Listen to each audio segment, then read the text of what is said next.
దేవుని నామమునకు ముందుగా నా హృదయపూర్వకమైన వందనాలు.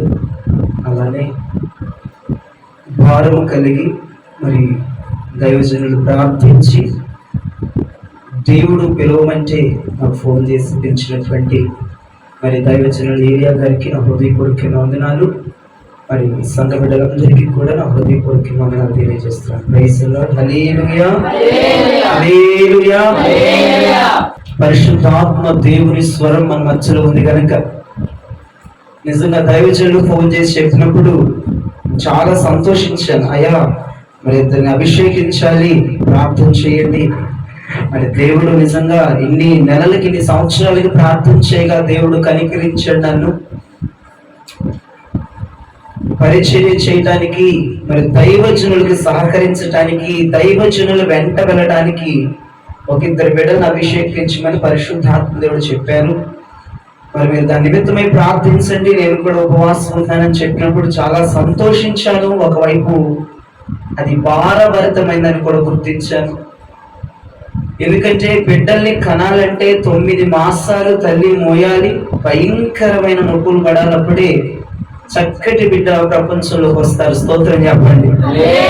నిజంగా ఇన్ని సంవత్సరాలు అయ్యగారు మరి సేవలో ఎన్ని మూలిగారో, ఎన్ని వందల ఉపవాసాలు చేశారో ఆయనకి, ప్రభుకి మాత్రమే తెలుసు. మీకు కూడా కొంచెం కానీ తెలుసు ఆయన చేసే ఉపవాసాలు కానీ, ఆయన ప్రార్థించే విధానం కానీ, అతను ఒంటరిగా వ్యక్తిగతంగా చేసే విధానం. నిజంగా ఇన్ని సంవత్సరాలకి, దాదాపుగా 2-3 సంవత్సరాల తర్వాత ఒక ఇద్దరు బిడ్డల్ని అభిషేకిస్తున్నారంటే చాలా సంతోషం వేసింది. ఎట్ ఏ టైం అదే రీతిగా భయం కూడా వచ్చేసింది నాకు. ఎందుకంటే అభిషేకం జరుగుతుందంటే చాలా మీరు ఎలా ఉండాలంటేనండి, అపవాది యొక్క కోరలను పసిగట్టే వారిగా, వాడి కోరలను గ్రహించే వారిగా, వాడి వాసులను గ్రహించే వారిగా తయారైపోవాలి. దేవునికి స్తోత్రం. ఎందుకంటే అభిషేకించబడిన వాని మీద అపవాది భయంకరమైన దృష్టి ఉంచుతా ఉంటాడు. అర్థమైందా? ఇక చర్చిలో వచ్చేటువంటి విశ్వాసుల కంటే మీ ఇద్దరి మీద ఎక్కువగా ఫోకస్ ఉంటా ఉంటది. ఎలాగైనా వీళ్ళని పడేయాలని, ఎలాగైనా వీళ్ళని చెరిపోయాలని, ఎలాగైనా గెహాజీలాగా తయారు చేశారన్నటువంటి ఆలోచన కలుగుంటాడు. ఇస్కరియోతు యోధాను తయారు చేశారు, వాడి ఇష్టం అన్నమాట. అట్లా ఎందుకంటే ఏలీ కుమారులు ఉన్నారు కదా, తెలుసు కదా, లాంటి వాడిని తయారు చేశారని చెప్పేసి వాడు భయంకరంగా. నేను ప్రార్థన చేస్తుంటే పరిశుద్ధాత్మ నాకు తెలియజేశారు, అది మీకు తెలియజేస్తున్నాను, అభిషేకం పొందుకున్నాం, అయిపోయింది, ఆహా ఓహో ఎగిరితే సరిపోదు, మరింత రెట్టింపైన ప్రార్థన, ఎక్కువ గంటలు ప్రభుత్వం గడపటం, ఎక్కువగా ప్రార్థన సహవాసం ఉండటం, అయ్యగారి టచ్ లో ఉండటం, దైవజనుడి యొక్క క్రింద ఒదిగిపోయి ఉండటం, అనేకమైనవి చేయాలి. సరే, ఈ రోజున వర్తమానం కొరకు పరిశుద్ధాత్మ దేవుని అడిగాను, ప్రభా మరి నీ దాసుడు మరి కేకేశాడు, అయినా మీరు మాట్లాడండి, నా మాటగా కాదు మీ మాటగా మీరు పలకండి ప్రభా, అక్కడ బిడ్డలను కట్టెలుగా చేయండి. అయ్యా నేను మాట్లాడుతుండగా నా మాటను ఒక అగ్నిగా మార్చి నేను ప్రార్థన చేసుకొని వచ్చాను. నిజంగా దేవుడు ఈ హౌస్ ఆఫ్ పెంతెకోస్తు చర్చ్ విషయం, అలానే అభిషేకించబడుతున్న బిడ్డల విషయం, అలానే ఈ సంఘ విశ్వాసుల విషయం దేవుడు బయలుపరిచాడు. ఒక్క ముక్కలో దేవుడు బయలుపరిచాడు. చూడండి, హెబ్రీ పత్రిక 1వ అధ్యాయం 7వ వచనాన్ని చక్కగా చదవగా విందాం. హెబ్రీ పత్రిక 1వ అధ్యాయం 7వ వచనాన్ని చదవగా విందాం. తన దూతలను వాయువులుగాను, తన సేవకులను అగ్ని జ్వాలలుగాను చేసుకున్నవాడు తన సేవకులను అగ్ని జ్వాలలుగా చేయబోతున్నాడు. స్తోత్రం చెప్పండి. చాలా ఆసక్తితో ఇక్కడ పడేసిన వైపు చూడాలి. 4-5 సంవత్సరాలు అయిపోయింది చెప్పేసి నేను అవునమ్మా, 4-5 సంవత్సరాలు అయింది. ఇక నా వైపు చూడాలి, హల్లెలూయా అనగానే నా వైపు చూడాలి. ఇది ఎంత చక్కని మాట చూడండి. తన దూతలను ఎలా చేశాడంటే దేవుడు వాయువులుగా చేస్తాడంట. తన సేవకులు ఎలా చేస్తాడంటమ్మా, అగ్ని జ్వాలలుగా. ఈ మాట పట్టుకున్నాను. పరిశుద్ధాత్మ దేవుడి మాట ద్వారా మాట్లాడారు. ఈ హౌస్ ఆఫ్ పెంతెకోస్తు చర్చ్లో దేవుడు అగ్ని జ్వాలను తయారు చేయబోతున్నాడు. దేవుడు ఉన్నతమైన దర్శనం ఈ చర్చ్ పట్ల. ఎలా తయారు చేస్తాడంట? అగ్ని జ్వాలలుగా. స్తోత్రం చెప్పండి. హల్లెలూయా. తన సేవకులను అగ్ని జ్వాలలుగా, పరిచయం చేసే బిడ్డలు అగ్ని జ్వాలలుగా, దేవుని ప్రతినిధిగా నిలబడుతున్న బిడ్డలని అగ్ని జ్వాలలుగా తయారు చేయడానికి దేవుడు సిద్ధ మనస్సును కలిగి ఉన్నట్లుగా నేను దర్శనంలో చూస్తున్నాను. దేవుడు ఆ దర్శనాన్ని మాటగా నాకు అనుగ్రహించున్నాడు. ఇప్పుడు ఒక సింపుల్ గా మేము క్వశ్చన్ అడుగుతాను. ఇప్పుడు దేవుడు మనల్ని అగ్నిగా తయారు చేయాలంటే మనం ఏం చేయాలి? మనం ఏం చేయాలమ్మా? పెట్రోల్ ఇవ్వాలా? అగ్గి పెట్టి ఇవ్వాలా? ఏం చేయాలి? దేవుడు మనల్ని అగ్నిగా తయారు చేయాలనుకున్నాడు. వీళ్ళు అగ్నిగా నేను తయారు చేయాలి, వీళ్ళు మామూలు వ్యక్తులుగా కాదు, అగ్నిగా నేను తయారు చేయాలి. మనం ఏం చేయాలంటే దేవుని చేతులకు మనం అప్పగించుకోవాలి. హల్లెలూయా. దేవుడి చేతుల్లోనికి మనం వస్తే, దైవజనుడు హస్తములోనికి, దేవుని చేతుల్లోనికి మనం వస్తే ఖచ్చితంగా దేవుడు మనల్ని అగ్ని జ్వాలలుగా తయారు చేస్తారని ఇక్కడ మాటిస్తున్నాడు. ఖచ్చితంగా ప్రభా, ఈ దర్శనము, ఈ యొక్క ఉపదేశం ఈ సంఘములో విస్తరించి ఇది పంటగా నేను చూడాలి. దైవజుడి పంటను కోసుకుని నాకు చూపించాలి. ఇదిగోండి అగ్ని జ్వాలలుగా మారిన బిడ్డలను చూపించాలి ప్రభా అని ప్రార్థన చేసుకుని రాత్రంతా ప్రభు సన్నిధిలో గడిపి ఇక్కడికి వచ్చి నిలబడ్డా. నేను జ్ఞాపకం చేసుకుంటే దేవుని చేతుల్లోనికి మనం వెళ్ళిపోతే, దేవుని హస్తములకు మనం అప్పగించుకుంటే, నీ చిత్తము, నీ ఆలోచన, నీ తలంపు, నీ నడక, నీ పడక, నీ వ్యవధి సమస్తము దేవుని చేతుల్లోని కనుక అప్పగించుకోగలిగితే ఖచ్చితంగా దేవుడిని నేను అగ్ని జ్వాలలుగా చేయబోతున్నాడు. హల్లెలూయా. హల్లెలూయా. దేవుడికి అప్పగించుకో, దేవుడికి సమర్పించుకో, ఖచ్చితంగా నువ్వు అగ్ని జ్వాలగా మారుతావు. దైవజనులు చెప్పారు, ఇద్దరే అన్నారు, కానీ ఈ సంవత్సరం ఇంకా కొంతమంది లేకపోతున్నాడు దేవుడు. చాలా మంది హౌస్ ఆఫ్ పెంతెకోస్తు నుంచి అగ్ని జ్వాలలు లేకపోతున్నారు. దేవుని చేతిలో రెడీ అవ్వడానికి సిద్ధపడిపోవాలి, దేవుని చేతిలోకి రావడానికి సిద్ధపడిపోవాలి, దేవునికి సమర్పించుకోవడానికి సిద్ధపడిపోవాలి. ఎందుకంటే మీరు మామూలు వ్యక్తులుగా కాదు, దేవుడు అగ్ని జ్వాలలుగా మనల్ని తయారు చేయబోతున్నాడు. హల్లెలూయా. హల్లెలూయా. ఆయన ఇప్పుడు పనిలో కూర్చున్నాడు. ఆయన ఎవరైనా డిస్టర్బ్ చేయగలరా? ఆయన కూర్చున్నాడు ఇప్పుడు పనిలో. ఎందుకంటే హౌస్ ఆఫ్ పెంతెకోస్తు చర్చిని, ఈ సొలొమోన్ని, ఎలీషాని ఇప్పుడు నేను అగ్నిగా తయారు చేయాలని దేవుడు పనిలో కూర్చున్నాడు. ఎవరైనా ఆయన ఆటంకపరచగలరా? చెప్పండి. ఎవరైనా అడ్డుపరచగలరా? అసలు ఆయన పని చేస్తే ఫెయిల్యూర్ ఉంటుందా? అసలు దేవుడు పని చేస్తున్నాడు ఈ మందిరం పట్ల, దేవుడు పని చేస్తున్నాడు ఇక్కడ పరిచయం చేసే బిడ్డల పట్ల, దేవుడు పని చేస్తున్నాడు ఇక్కడ నిలబడి బోధ చేసే బోధకుల పట్ల. దేవుని పని సిద్ధమైంది, ఆయన పనిలో కూర్చున్నాడు. ఎవరి నిమిత్తం కూర్చున్నాడంటే, ఎట్టి పరిస్థితుల్లోనైనా ఈ హౌస్ ఆఫ్ పెంతెకోస్తు బిడ్డల్ని అగ్ని జ్వాలలుగా మార్చేయాలి.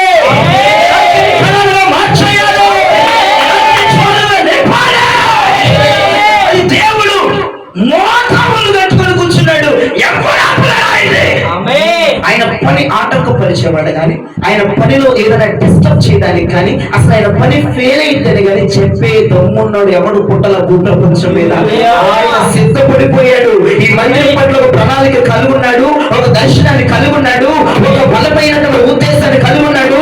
ప్రపంచాన్ని కలా మార్చి చూపించబోతున్నాడు, మార్చి చూపించబోతున్నాడు, అనేక మంది కలా మార్చి చూపించబోతున్నాడు. దేవునికి మహిమ కలుగునుగా. తనకు అనుకూలంగా లేకపోయినా, చాలా జాగ్రత్తగా వినండి, తనకు అనుకూలంగా లేకపోయినా, పనికొచ్చే స్థాయిలో లేకపోయినా, ఉపయోగపడే స్థాయిలో లేకపోయినా, తన సంఘానికి కానీ తన రాజ్యానికి కానీ మేలు చేసే విధంగా ఆ స్థాయికి లేకపోయినా ఆయన పని చేస్తున్నాడు. ఆయన చేతులకు అప్పగించేస్తాం. ఆయన చేతుల్లోకి వచ్చాయి. నువ్వేమి చేయకలయ్యా, నాకంత స్థాయి లేదుగా, నేను అయ్యగారిని ఏడిపించేవాడిగా, అయ్యగారిని దుఃఖ పెట్టేవాడిగా, నా తల్లిదండ్రుల మాట వినేవాడిగా, ఉపదేశం వినేవాడిని కాదుగా, నాకంత స్థాయి కాదుగా, నేను ఎందుకు పనికి వస్తాను? నేను ఎవరికి ఉపయోగపడతాను? నా దైవజనుడికి ఉపయోగం లేదు, సంఘానికి ఉపయోగం లేదు, తల్లిదండ్రులకు ఉపయోగం లేదు, సమాజానికి ఉపయోగం లేదు, అసలు అనుకూలమైన వాడిని కాదు, నేను పనికి వచ్చేవాడిని కాదు, నేను వేస్ట్ అంటున్నారయ్యా, నేను వేస్తున్నాను అంటున్నారయ్యా అని ఎవరైనా అన్నారేమో, ఈ రోజున సాయంత్రకాల సంధ్య వేళలో నా ప్రభు అంటున్నాడు, నా ప్రభుకు నువ్వే కావాలి, నువ్వు ఎలా ఉన్నావో అలా నా దేవుడి చేతులకి రా, నేను అగ్ని జ్వాలగా మార్చి ప్రపంచానికి చూపించే బాధ్యత ఆయన. ఈ రాత్రి ఈ యొక్క సాయంత్రం చేసుకో. నీ దగ్గర ఆ బలం లేదని దేవునికి తెలుసు. అర్థమైందా? నువ్వు పనికి రావని దేవునికి తెలుసు. నువ్వెవరికి ఉపయోగపడవని దేవునికి తెలుసు. నేను అందరూ తృణీకరిస్తాడని దేవునికి తెలుసు. నువ్వు వేస్ట్ ఫెలో అని కూడా దేవునికి తెలుసు. అయినా ఇప్పుడు ఏమంటున్నాడు? నేను ఇప్పుడు పనిలో కూర్చున్నాను, నువ్వు నా చేతుల్లో నేను నా అగ్ని జ్వాలగా చేసేస్తాను. మామూలు కాదు, ఈ చర్చ్ మామూలుగా ఉండకూడదు. ఇది ఒక అగ్ని జ్వాలగా ఉండాలి. అసలు దేవుని ఉద్దేశం నా చెప్తూ నిజంగా కొన్ని గంటలు ఆత్మాభిషేకంతో నింపబడ్డ రాత్రి గదిలో అయ్యా ఈ దర్శనం నెరవేరాలి, ఈ వాగ్దానం నెరవేరాలి. ఆ సంఘం పట్ల ఆయన ఇంకో అగ్ని జ్వాలలు లెగాలి ప్రభువా. ఈ ఉపదేశం వ్యర్థమవుతాయా అని దేవుని పాదాలు కొన్ని గంటలు పట్టుకుని బతికున్నాడు. అగ్ని జ్వాలలు ఇక్కడ తయారవబోతున్నారని దేవుడు మాట్లాడాడు. ఇప్పుడు కొన్ని కంపెనీస్ ఎవరిని తీసుకుంటాయి? పనికి రాని తీసుకుంటే ఆ కంపెనీస్ జాబ్ చేయడానికి ఎవరిని పనికి వచ్చేవాళ్ళు? దానికి యోగ్యులు కావాలి. ఆ కంపెనీని డెవలప్ చేసేవాళ్ళు కావాలి, యోగ్యులు కావాలి. ముందలే ప్రిపేర్ అయిపోయి ఉండాలి. కానీ దేవుని దృష్టి అలా అక్కర్లేదు. నువ్వు అనుకూలుడు అయినా అనుకూలుడు కాకపోయినా, నీకు చేత అయినా చేత కాకపోయినా, నువ్వు సంఘానికి దైవజనుడికి ఎవ్వరికి మేలు చేయలేకపోతున్నానేంటి అన్న పరిస్థితిలో ఉన్నా ఈ రోజు సాయంత్రం నా ప్రపంచాడు, నువ్వు నా చేతుల్లోనికి రా. ఈ అపోహలన్నీ తీసేసుకో, ఈ పిచ్చి ఆలోచనతో తీసేయి. నువ్వు నా చేతుల్లోనికి రా. ఎలా ఉన్నవాడు రా, మార్చే బాధ్యత నాది. నేను పని చేస్తే వంక పెట్టేవాడు పుట్టాల భూమి మీద. స్తోత్రం చెప్పండి. నేను పని చేశాను అంటే, నేను పని మొదలు పెట్టా, నేను పనిలో కూర్చున్నా, ఎప్పుడు నన్ను ఆపలేడు, ఎప్పుడు నన్ను అడ్డుకోలేడు. నేను మాత్రం నిన్ను ఏం చేయాలనుకున్నాను అదే చేసి తీరుతాను. ఆయన చేయాలనుకుందే చేస్తాను ఈ మందిరం పట్ల. అర్థమైందా? జనాలందరూ, ఈ చుట్టుపక్కల జనాలందరూ కూడా ఏం చేద్దామో అని చూస్తున్నారు. అది వాళ్ళ వల్ల అవ్వట్లేదు, అవ్వదు కూడా. యేసునామములో నేను ప్రకటిస్తున్నాను. మరి ఏ ఎత్తులేసినా, ఏ ఎత్తుకళ్ళేసినా, ఏ హౌస్ ఆఫ్ పెంతెకోస్తు మందిరాన్ని కానీ, మందిరానికి వచ్చేటువంటి బిడ్డలను కానీ ఎవ్వరూ కోల్చలేడు. ఏమనుకున్నారు అది జరగదు. వినండి వినండి వినండి. మనుషులు ఏమనుకున్నారు ఈ పరిచర్య పట్ల జరగదు. దేవుడు ఏమనుకున్నాడు అదే జరగదు. దేవుడు ఈ పరిచర్యకి ఇచ్చిన మహాభాగ్యం అది. మనుషులు అనుకున్నది జరగదురా బాబా, భయపడద్దు, నేను అనుకున్నది జరిగిస్తాను అని ఏమనుకున్నాడు? ఇప్పుడు ఆయన ఉద్దేశం తెలియజేశాడు. నేను మిమ్మల్ని అగ్ని జ్వాలలుగా తయారు చేసేస్తాను. నేను చెప్పిన మాట ఖచ్చితంగా జరిగి తీరింది. హల్లెలూయా, హల్లెలూయా. అయ్యో, అద్భుతాలు పొందడమే తెలుసు కానీ అద్భుతాలు చేయడం మాకు రాదే. రక్షణ పొందటమే మాకు తెలుసు కానీ రక్షణలోకి నడిపించడం మాకు రాదే. మారు మనసు పొందాలన్న విషయం మాకు తెలుసు కానీ మారు మనసు పొందండి అని చెప్పే విధానంలో మేము లేవే. ఎలా అని అనుకుంటామేమో. ఆయన అగ్ని జ్వాల లాంటి వాళ్ళని ఇక్కడ లేపబోతున్నాడు. స్తోత్రం. నువ్వు అనుకూలుడు కాదు, నువ్వు ప్రతికూలుడివే, అనుకూలుడు కాదు.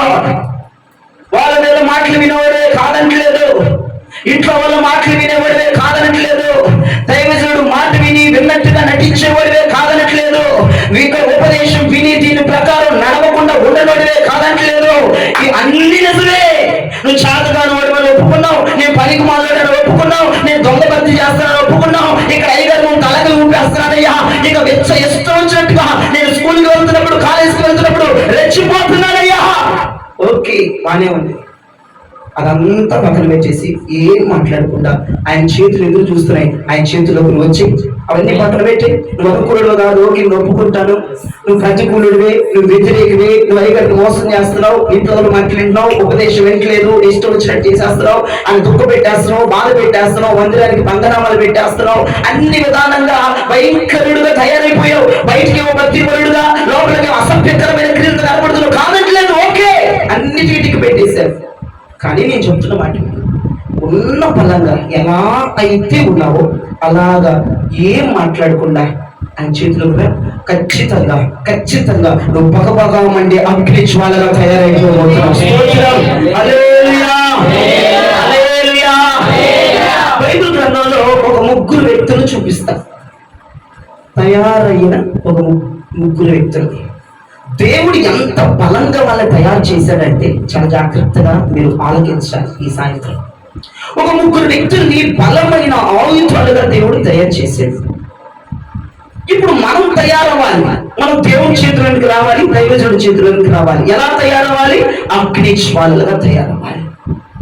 ఓకే, దేవుడు అలా చేస్తాను అని మాట్లాడాడు. ఇప్పుడు నేను బైబిల్లో తయారైపోయిన వాళ్ళని చూపించాను అనుకో, మీకు ఆల్రెడీ ప్రిపేర్ అయిపోయారు, తయారైపోయారు, దేవుడు వాళ్ళని తయారు చేసేసాడు. వాళ్ళని చూపించాను అనుకో, మీకేం ఆలోచన రావాలి? ఎట్టి పరిస్థితుల్లో నేను వాళ్ళకలా ఉండాలి అన్న ఉద్దేశం నీకు వచ్చింది అనుకో, సగం ప్రాసెస్ అయిపోయింది. దేవుడికి స్తోత్రం చెప్పండి. ఇప్పుడు నేను ముగ్గురు వ్యక్తులు చూపిస్తాను. ఆ వ్యక్తులు నేను వాళ్ళ గురించి నేను ప్రకటిస్తూ ఉంటాను. ప్రకటిస్తూ ఉండగానే నేను ఆలోచన వచ్చేసింది అనుకో, ఎట్టి పరిస్థితుల్లో అయిగా చెప్పినట్లుగా ముగ్గురు వ్యక్తులుగా నేను ఉండాలి, నేను ఇక ప్రార్థన చేయాలి, నేను ఉపవాసం ఉండాలన్న ఫీలింగ్స్, ఆ థాట్స్ నేను వచ్చేందుకు 50% నువ్వు తయారు అయిపోయినట్లే. దేవుడికి స్తోత్రం. ఇంకో 50% నోటుతో ఒప్పుకుంటా ఉండాలి. ప్రతిరోజు నోరు తెరిచి ప్రార్థన చేస్తా ఉండాలి. ఆ 50 కూడా నువ్వు తయారైపోతావు. ఫుల్ఫిల్ చేసేస్తాడు. అగ్ని జ్వాలగా బయటకు పంపిస్తాడు. అగ్నిగా నా దేవుడు బయటికి నేను వదులుతాడు. అగ్నిగా హీల్ చేస్తాడు. ఎక్కడ దుష్ట శక్తులు ఉన్నాయో, ఎక్కడ అంధకారాలు ఉన్నాయో, ఎక్కడ మాంత్రిక శక్తులు ఉన్నాయో, ఎక్కడ విరోధులు ఉన్నారో, ఎక్కడ తగులు పెట్టే వాళ్ళు ఉన్నారో, ఎక్కడ చిన్నాన్ని చేసే వాళ్ళు ఉన్నారో, ఎక్కడ అపవిత్రులు ఉన్నారో, ఎక్కడ పాపం చేసే వాళ్ళు ఉన్నారో, ఈ అగ్నిని తీసుకెళ్లి అక్కడ పెడతాడు. దేవుడు స్తోత్రం చెప్పండి. ఈ పరిచయం ఆ స్థలాలన్నీ వ్యాప్తి చెందుతాయి. ఎందుకంటే దాస్తే తాగేది కాదు ఈ మినిస్ట్రీ, దాస్తే తాగేది కాదు పరిచయం. ఈ అగ్ని తగలబెట్టేస్తాయన్నదే ఆ స్థలాలు కాయస్థలాలు తీసుకెళ్తా ఉంటాడు. దేవుడు ఆ కృప మీకు అనుగ్రహించాడు. స్తోత్రం చెప్పండి. అయ్యో అయ్యగారు, నా దర్శనమేమో నా పని లెగిసి నిలబడింది. నా దర్శనం అదండి. చూస్తేనేమో గుంట్లో పడిపోయాను, చూస్తేనేమో బట్టలు లేవు, చూస్తేనేమో శత్రు దేశానికి అమ్మబడ్డాను. అక్కడ చూస్తే ఆ సైతాన్ ఉంది, పోతీఫర్ భార్య నా మీద తప్పుడు నిందేసేసింది. అయ్యగారు, నేనే జైల్లో కూర్చున్నాను. ఏంటి నాకు ఈ తంట? దర్శనమే ఒకటి, జరిగేదే ఒకటి. దేవుడు ఫైనల్ టచ్ చూపిస్తాడు, మధ్యలో చూపించాడు. స్తోత్రం చెప్పండి. దేవుడు రిజల్ట్ చూపిస్తాడు నాన్న, మధ్యలో జరిగి ఏమీ చూపించు.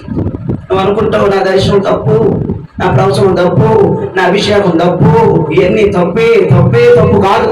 దేవుడు అన్ని చెప్పుకోడు. నువ్వు గుంట్లో పడతావురా, ధైర్యంగా ఉండు. నీకు బట్టలు తీసేస్తారా, ధైర్యంగా ఉండు. నేను ఇంత అమౌంట్ అమ్మేస్తారా, ధైర్యంగా ఉండు. నువ్వు పలానా దగ్గరికి వెళ్ళిపోతావు, నువ్వు చేయడానికి తప్పు నీ మీద పడిపోద్ది, నువ్వు ధైర్యంగా ఉండే దేవుడే చెప్పడు. ఫైనల్ దేవుడు చెప్తాడు ఏమని? నేను ఆగ్నిగా దేవుడు తయారు చేయబోతున్నాడు, ఆగ్నిగా దేవుడు మౌళ్ళు చేయబోతున్నాడు. ఇప్పుడు దేవుడిని అగ్నిగా తయారు చేయబోతున్నాడు అన్న విషయం నీకు తెలిసింది కాబట్టి ఆ రిజల్ట్ కోసం ప్రార్థన చేయి. ఈ మధ్యలో ఎన్ని వచ్చినా, ఈ మధ్యలో ఎన్ని తంత్రాలు వచ్చినా, ఎన్ని మంత్రాలు వచ్చినా, ఎన్ని గొడవలు జరిగినా, ఎంత వ్యతిరేకత అయినా నువ్వు చల్లారిపోకూడదు. స్తోత్రం చెప్పండి. ఇప్పుడు దేవుడిని అగ్నిగా తయారు చేయాలనుకుంటాడు కాబట్టి నువ్వు ఎక్కడ ఉండాలి? దేవుని చేతిలో ఉండాలి.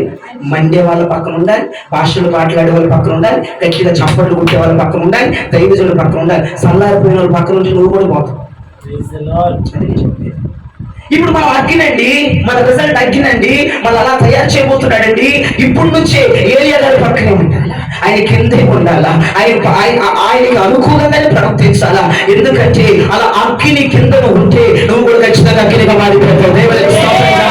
నువ్వు చల్లారిపోయే వాళ్ళ దగ్గరికి వెళ్ళిపోయి స్కూల్కి వెళ్తే ఆడితో మాట్లాడి, కాలేజీకి వెళ్తే వీరితో మాట్లాడి, ఓళ్ళు మాట్లాడి వాళ్ళతో ముచ్చట్లేసి విచ్చలవిడిగా చేసే వరకు ఆడిపోతావు. అది నా అంటున్నాను. మీ దర్శనం ఏంటి? అగ్నించుకోవాల. మీ ప్రవచనం ఏంటి? అగ్నించుకోవాలా. మీ ఉపదేశం ఏంటి? అగ్నించుకోవాలా. అయ్యో నేను చల్లారిపోయేవాడి దగ్గర ఉండకూడదు, నేను వీరితో స్నేహం చేయకూడదు అని ప్రేమించు, అది సమాధానం ఉండు, కానీ సహవాసం చేయదు. చల్లారిపోయే వాళ్ళు ఎవరు? భక్తిలో నిన్ను డల్ చేసే వాళ్ళు ఎవరు? భక్తి చేయొద్దనే వాళ్ళు ఎవరు? భక్తి చేస్తే కోప్పడే వాళ్ళు ఎవరు?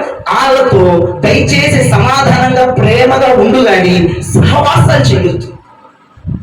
నేను ఇస్తున్న మంచి రిక్వెస్ట్ మీకు, నేను చేస్తున్నా మంచి విన్నపం చేస్తున్నాను మీకు. సహవాసం చేయొద్దు. సహవాసం చేస్తే మండుతున్న కర్రలతో మండండి. సహవాసం చేస్తే అగ్ని భాషలతో నింపబడుతున్న వారి పక్కనే కూర్చోండి. మందిరానికి వచ్చిన ఎవరైతే ఆత్మలు రగులుతారో వారి పక్కనే ఉండడానికి ప్రయత్నాలు చేయండి. అగ్నిగా నువ్వు తయారవ్వాలంటే అగ్ని కింద నువ్వు బతకాలని దేవుడు మాట్లాడుతూ ఉన్నాడు. నేనే తగ్గించు అగ్ని ఉన్నాను. అగ్ని కిందకు వచ్చేయాలి స్వామి. ఆ అగ్ని కిందకు రావాలంటే దైవజుడి కిందే ఉండాలండి. ఎవరు ఎన్నన్నా వెళ్ళకూడదండి. ఇది అగ్గినండి, ఇది ఆవుల అగ్గినండి, ఇది ఆత్మని ప్రేమండి. ఎన్ని తరాలు లేచినా, ఎన్ని కొట్టులు జరిగినా, ఎన్ని రాజకీయాలు జరిగినా ఈ అగ్ని ఎవరు ఆత్మనేనండి.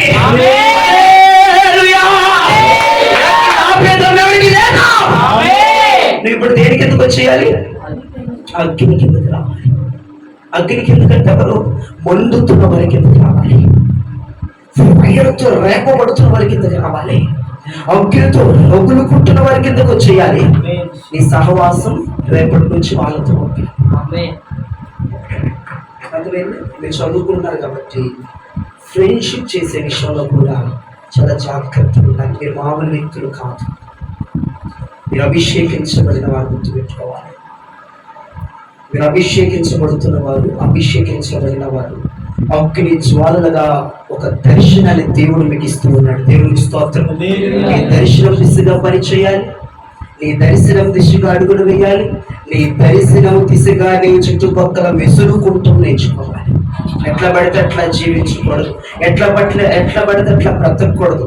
ఎట్లా పడితే అట్లా మాట్లాడకూడదు. ఈ రోజు నుంచి మీ రూట్ వేరు, మీ పద్ధతులు వేరు, మీ ఏర్పాటు వేరు. ఇదిగో మీ ఒక ప్రత్యేకత అంతే. మీరు కూడా ఈ లోకంతో ప్రత్యేకం చూపించాలి. స్నేహం విషయంలో ప్రత్యేకం చూపించాలి. ఇంటి విషయంలో ప్రత్యేకం చూపించాలి.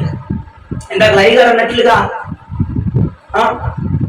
అమ్మగారు ఎడిపోతే అడిపోవడం, నాన్న ఎడిపోవడం అడిపోవడం, ఫంక్షన్లు ఎగిరిపోవడం, పేరెంట్ ఎరిగేయడం, తద్దినాలకు వెళ్ళడం, దినాలకు వెళ్ళడం, ఇదే దేవుడిపోతాం. ఒకటి, మందిరమే మన ప్రాణం అయిపోవాలి. హల్లెలూయా, హల్లెలూయా. మందిరమే నీ ప్రాణం అయిపోవాలి. దైవజనుడే నీ ప్రాణం అయిపోవాలి. ఇద్దరికీ కాదు, మిగతా వాళ్ళకు కూడా చెప్తున్నాను.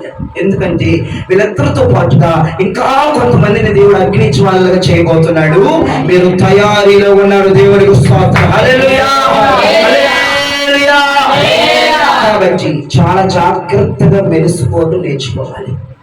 మాట మారాలి, నడక మారాలి, ఆలోచన మారాలి, మనస్సు మారాలి, అన్నీ మారాలి. ఇదివరకు లాగా ఉండొద్దు. ఇదివరకు ఎట్లా ఉన్నారో అట్లా ఉండకూడదు. ఇదివరకు ఎలా మాట్లాడారో అలా మాట్లాడకూడదు. అయ్యగారి దగ్గరే వినయం కాదు, బయట కూడా వినయం ఉండాలి. అయ్యగారి దగ్గరే తగ్గింపు కాదు, బయట కూడా తగ్గింపు ఉండాలి. అయ్యగారి దగ్గరే పరిశుద్ధత కాదు, బయట కూడా పరిశుద్ధత ఉండాలి. అయ్యగారి దగ్గరే తెల్లబట్టలు కాదు, లోపల కూడా తెల్లబట్టలు ఉండాలి. అన్ని అలా మీరు నేర్చుకోవాలి. దేవుడికి స్తోత్రం చెప్పండి. ఒక ముగ్గురు వ్యక్తులు చూపిస్తాను. దాంట్లో మొదటి వ్యక్తి నిర్గమాకాండం 2వ అధ్యాయం 14వ వచనం. నిర్గమాకాండం 2వ అధ్యాయం 14వ వచనం. అప్పుడు అతడు అన్యాయము చేసిన వారిని చూచి నీవెలా నీ పొరుగు వాడిని కొట్టుచున్నావని అడగగా, నువ్వు పొరుగు వాడిని కొట్టుచున్నావు అని అడగగా, అతడు మా మీద నిన్ను అధికారినిగాను తీర్పరినిగాను నియమించిన వాడెవడా బాబా? నీవు ఐగుప్తుని చంపినట్లు చంపేసినట్లుగా నన్ను చంపవాలని అనుకునిచున్నావా? నన్ను చంపాలని అనుకున్నావా ఏంటి? దేవునికి స్తోత్రం చెప్పండి. హల్లెలూయా, హల్లెలూయా. మోషే పుట్టినప్పుడు ఎటువంటి పరిస్థితులు ఉన్నాయి? అసలు బతకడానికి ఆస్కారం ఉందా? మోషే పుట్టే దినాల్లో, మోషే పుట్టే దినాలు బతకడానికి ఆస్కారమే లేదు. రాజు భయంకరమైన శాసనాన్ని విడుదల చేశాడు. 2 సంవత్సరాల లోపు పిల్లలు చచ్చిపోవాలి. పురిటి మంచం మీదే, ఆ పురిటి కానుపు మంచం మీదే, ఆ కానుపు పీటల మీద పిల్లలు చంపేయండి అని జారీ చేసేసారు. అటువంటి పరిస్థితుల్లో మోషే గారు పుట్టారు. దేవుడు 3 నెలలు ఎక్కడిపోతే దగ్గర తన కుటుంబంలో దేవుడు మోషే అక్కడ దాచాడు. అక్కడి నుంచి దేవుడు బయటకు తీసుకొచ్చి ప్యాలెస్ లో అక్కడ 40 సంవత్సరాల దాచాడు.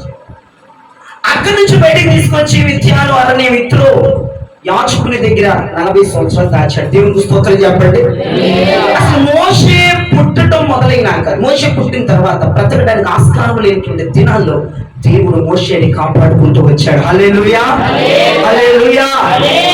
అయితే తను పెరిగింది ఎక్కడ చెప్తారా మీకు తెలుసా? ఎక్కడ పెరిగాడు తను? బాబు తను ఎక్కడ పెరిగారు? మోషే గారు ప్రసాద్ వాళ్ళలోనా? ఎక్కడ పెరిగాడు మరి? ఐగుప్తులో పెరిగాడు. ఐగుప్తులో పెరిగాడు. అర్థమైందా? రాజు కుమార్తెకు ఒక రాజకుమారుడిగా పెరిగాడు. ఐగుప్తు ప్యాలెస్ లో ధనాగారాల మధ్య జయహో జయహో అనేటువంటి కేకల మధ్య మోషే 40 సంవత్సరాలు అక్కడ బ్రతికినట్లుగా, 40 సంవత్సరాలు అక్కడ ఎదిగినట్లుగా మనం చూస్తున్నాం. దేవునికి స్తోత్రం చెప్పండి. ఇప్పుడు మనం చదివాం. ఒకడు వచ్చాడు, ఐగుప్తుడు వచ్చి, ఏం నువ్వు ఒకటి చంపేశావుగా, నా మీదకి పోస్తావా నువ్వు? ఎక్కడికి వెళ్తున్నావు? ఎక్కడ తప్పించుకుంటావు నువ్వు అని మాట్లాడుతున్నాడు. ఎవడరా నిన్ను మా మీద అధికారిగా పెట్టింది? అసలు ఎవడరా నిన్ను మా మీద పెత్తనం చేసేవాడిగా పెట్టింది అని కోపడుతున్నాడు. చాలా జాగ్రత్తగా వినండి. మోషే 40 సంవత్సరాలు ప్యాలెస్ లో పెరిగాడు, ఐగుప్తులో పెరిగాడు. ఇప్పుడు మోషే అక్కడి నుంచి బయటకు వచ్చాడు అనుకున్నాడు. ఎందుకు అంటే ఈ ప్రజలు నా ప్రజలు కాదు, ఈమె నా తల్లి కాదు, ఈయన నా తాత కాదు, ఇది నా రాజ్యం కాదు, వీరు నా ప్రజలు కాదు, ఇది నా భోజనం కాదు, ఇది నా రాజసం కాదు. ఐగుప్తు కింద నలిగిపోతున్నాడే కాడి కింద వీళ్ళే నా ప్రజలను గుర్తించాడు. దేవుడికి స్తోత్రం చెప్పండి. వీళ్ళే నా ప్రజలు, ఈ రాజ్యం అది కాదు, ఈ జనంలో వాడు కాదు, నేను ఇక్కడ ఉండకూడదు, వీళ్ళ క్రింద నేను ఉండకూడదు అని మూట కట్టు సర్దుకుని బయలుదేరిపోతుంటే ఒక అడ్డు వచ్చాడు. ఎందుకు ఎక్కడికి వెళ్తున్నా? బట్టలు చదువుకు వెళ్ళిపోతున్నావు ఏంటి అంటే, నీకు ఎందుకు అన్నాడు మోషే. నేను ఒకటి చంపేస్తామంటగా, ఇలా నీకు అడ్డు వస్తే ఒకటి చంపేస్తాడు, ఇప్పుడు నా మీద వస్తావా? ఎవరిచ్చాడు నీకు అధికారం? ఎవరిచ్చాడు నీకు పత్రం అని ఒక మాట అన్నాడు. ఆ మాట అనగానే మనసు చిక్కుకున్నది, బాధపడ్డాడు, గాయపడ్డాడు. నీకు అధికారం ఎవడిచ్చాడు? చంపే అధికారం నీకు ఎవడిచ్చాడు? ఓ పెత్తనాలు చాలా ఇచ్చేస్తున్నావేంటి, రుబాబులు చేస్తున్నావేంటి అని మాట్లాడితే ఆయన ఏమన్నా మొహం చల్లబుచ్చుకొని లగేజ్తో ఇతరుల వద్దకు, యాచకుల వద్దకు అరణ్యంలోనికి వెళ్ళాడు. దేవుడికి స్తోత్రం చెప్పండి. హల్లెలూయా. అక్కడికి వెళ్ళిన తర్వాత నిర్గమ 3:10 మీరు ఎగ్జాక్ట్ గా చూస్తే, అక్కడికి వెళ్ళిన తర్వాత చూడండి దేవుడు ఏం చేశాడు? కాగారము నేను ఫరో యొద్దకు పంపుదును, నేను నిన్ను ఫరో యొద్దకు పంపుతాను. బైబిల్లో నుంచి తల పైకెత్తి గట్టిగా చప్పట్లు పెట్టి ప్రభువుని స్తుతించండి. గట్టిగా చప్పట్లు పెట్టి ప్రభువుని స్తుతించాలి. హల్లెలూయా, హల్లెలూయా, హల్లెలూయా, హల్లెలూయా. దేవుడు ఎంత గొప్పవాడో చూడండి. కాగా మోషే రా, నిన్ను ఫరో వద్దకు పంపబోతున్నాను. దేవుడు ఏంటయ్యా 40 సంవత్సరాలు అక్కడ అరణ్యంలో గొడ్డు చాకిరి గొర్రెలు దాల్చుకుంటా ఉన్నాడు. అతడు అసలు రాజకుమారుడు. అతని విధానం వేరు, అతను పెరిగిన విధానం వేరు, అతను పెరిగిన ప్లేస్ వేరు, అతను తిన్న తిండి వేరు. కానీ వాళ్ళు నా మనుషులు కాదన్నాడు, వాళ్ళు నా మనుషులు కాదనుకున్నాడు, ఇది నా బృందం కాదనుకున్నాడు, ఇది నా ఏరియా కాదనుకున్నాడు, ఇక్కడ నేను తగదనుకున్నాడు, ఇది నా అమ్మ కాదు, వీడు నా తాత కాదు, వీడు నా తండ్రి కాదనుకున్నాడు. అక్కడ నుంచి బయటకు వచ్చాడు. బయటకు వస్తా గొర్రెలు దాచుకుంటా ఉంటే దేవుడు మెచ్చినారు అరణ్యంలో. అదిగో ఆ పర్వతం వద్ద, ఆ పర్వతము వద్ద దేవుడు ఒక పొగ మీదకు దిగి వచ్చి, కాగా మోషే నువ్వు రా, నిన్ను ఫరో వద్దకు పంపబోతున్నాను. దేవుడు స్తోత్రం చెప్పండి. అయ్యా ఫరో దగ్గరికా నేనా? వాడి దగ్గరికి వెళ్ళటమా? అయ్యా ఐగుప్తుని ఒకటి చంపేశాను, అక్కడ నా మీద క్రిమినల్ కేసు నమోదైపోయింది. ఇప్పుడు నేను వెళ్ళాను అనుకో, నేను అడుగు పెట్టాను అనుకో, ఖచ్చితంగా నన్ను జైల్లో పడేస్తాను, చలపతి జైల్లో. నేను వెళ్ళను బాబు, నీకు ఇంకోసం వాడు పంపించేస్తా అని అంటారయ్యా. అక్కడ నా మీద కేసు ఉంది నాయన, నువ్వు అక్కడికి వెళ్ళమంటావేంటి అని ఇట్లాగా మాట్లాడుతూ ఉన్నాడు. నాకు మాట్లాడడం చేత కదయ్యా, నేను నాతో నేను తప్పించుకోవడానికి అక్కడికి వెళ్ళాలని భయం వేసిపోతుంది మనవాడికి. ఎందుకంటే అక్కడ హత్య చేసి వచ్చాడుగా, ఆయన కాదనుకొని వచ్చాడుగా.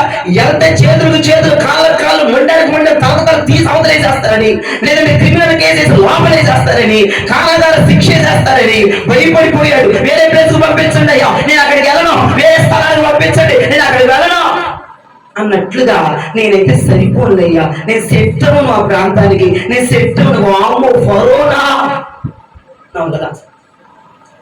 దీనికి ఎవడు పాత్రుడు వాడిని పంపించండి. దేవునికి స్తోత్రం చెప్పండి. దీనికి ఎవడు పాత్రుడు, నువ్వు ఎవరిని పంపాలనుకున్న వాడిని పంపు అని అన్నాడు తప్ప అక్కడ ఫరో అక్కడ నా భయం వేసిపోతుంది, నన్ను చంపేస్తారు, నన్ను ఇది చేసేస్తారు, నన్ను అది చేసేస్తారు అన్న మాట అక్కడ మాట్లాడలేదు. నువ్వు ఎవరిని పంపాలనుకున్న వాళ్ళని పంపు, నేనైతే మాట్లాడలేను, నన్ను నాలుక నత్తి, మీకు తెలుసు కదా, తెలియదు ఏముంది మీకు అని మాట్లాడాడు. అయితే దేవుడు ఏం చెప్పాడు చూడండి, నిర్గమాకాండం 4వ అధ్యాయం 14 నుంచి 16 వచనాలు చదవగా విందాం. నిర్గమాకాండం 4వ అధ్యాయము 14 నుంచి 16 వచనాలు. నీవు అతనితో మాట్లాడి అతని నోటికి మాటలు అందించవలెను, నేను నీ నోటికి అతని నోటికి తోడై ఉండి మీరు చేయవలసిన దానిని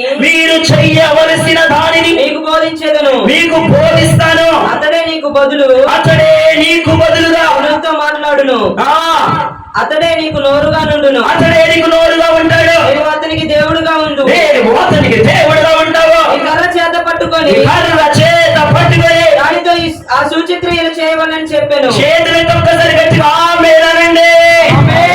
ఎంత మంచి మాట చూడు. మోషే, ఒరే బాబా పిచ్చాడా, నువ్వు నాకు తోడివి, నాకు మాట్లాడడం చేత కాదు, ఫరో నాయన అది నాయన అంటున్నావు. మీ అన్నయ్య ఉన్నాడు కదరా. ఎవరు మీ అన్నయ్య? మీ అన్నయ్య పేరు ఏం పేరు? అహరోను ఉన్నాడు కదరా.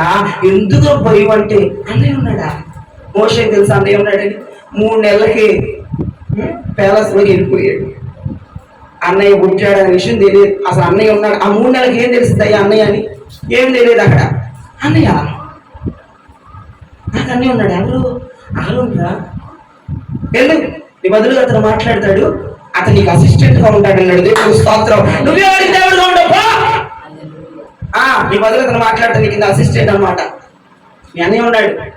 మరి నాకు ఎలా తెలుస్తుంది? నాన్నంటే నేను చూడలేదురా మా అన్నయ్యని. నేను 3వ నెలకి, నువ్వే చెప్తున్నావు 3వ నెలకి ప్యాలెస్కి వెళ్ళిపోయాను, మరి ఆ 3వ నెలకి నేను ఎవరిని గుర్తుపట్టలేను, నా అన్నయ్య ఉన్నాడనే విషయం కూడా నాకు తెలియదు. నువ్వు చెప్పిందాక మరి దాన్ని ఎలా గుర్తుపడతాడు?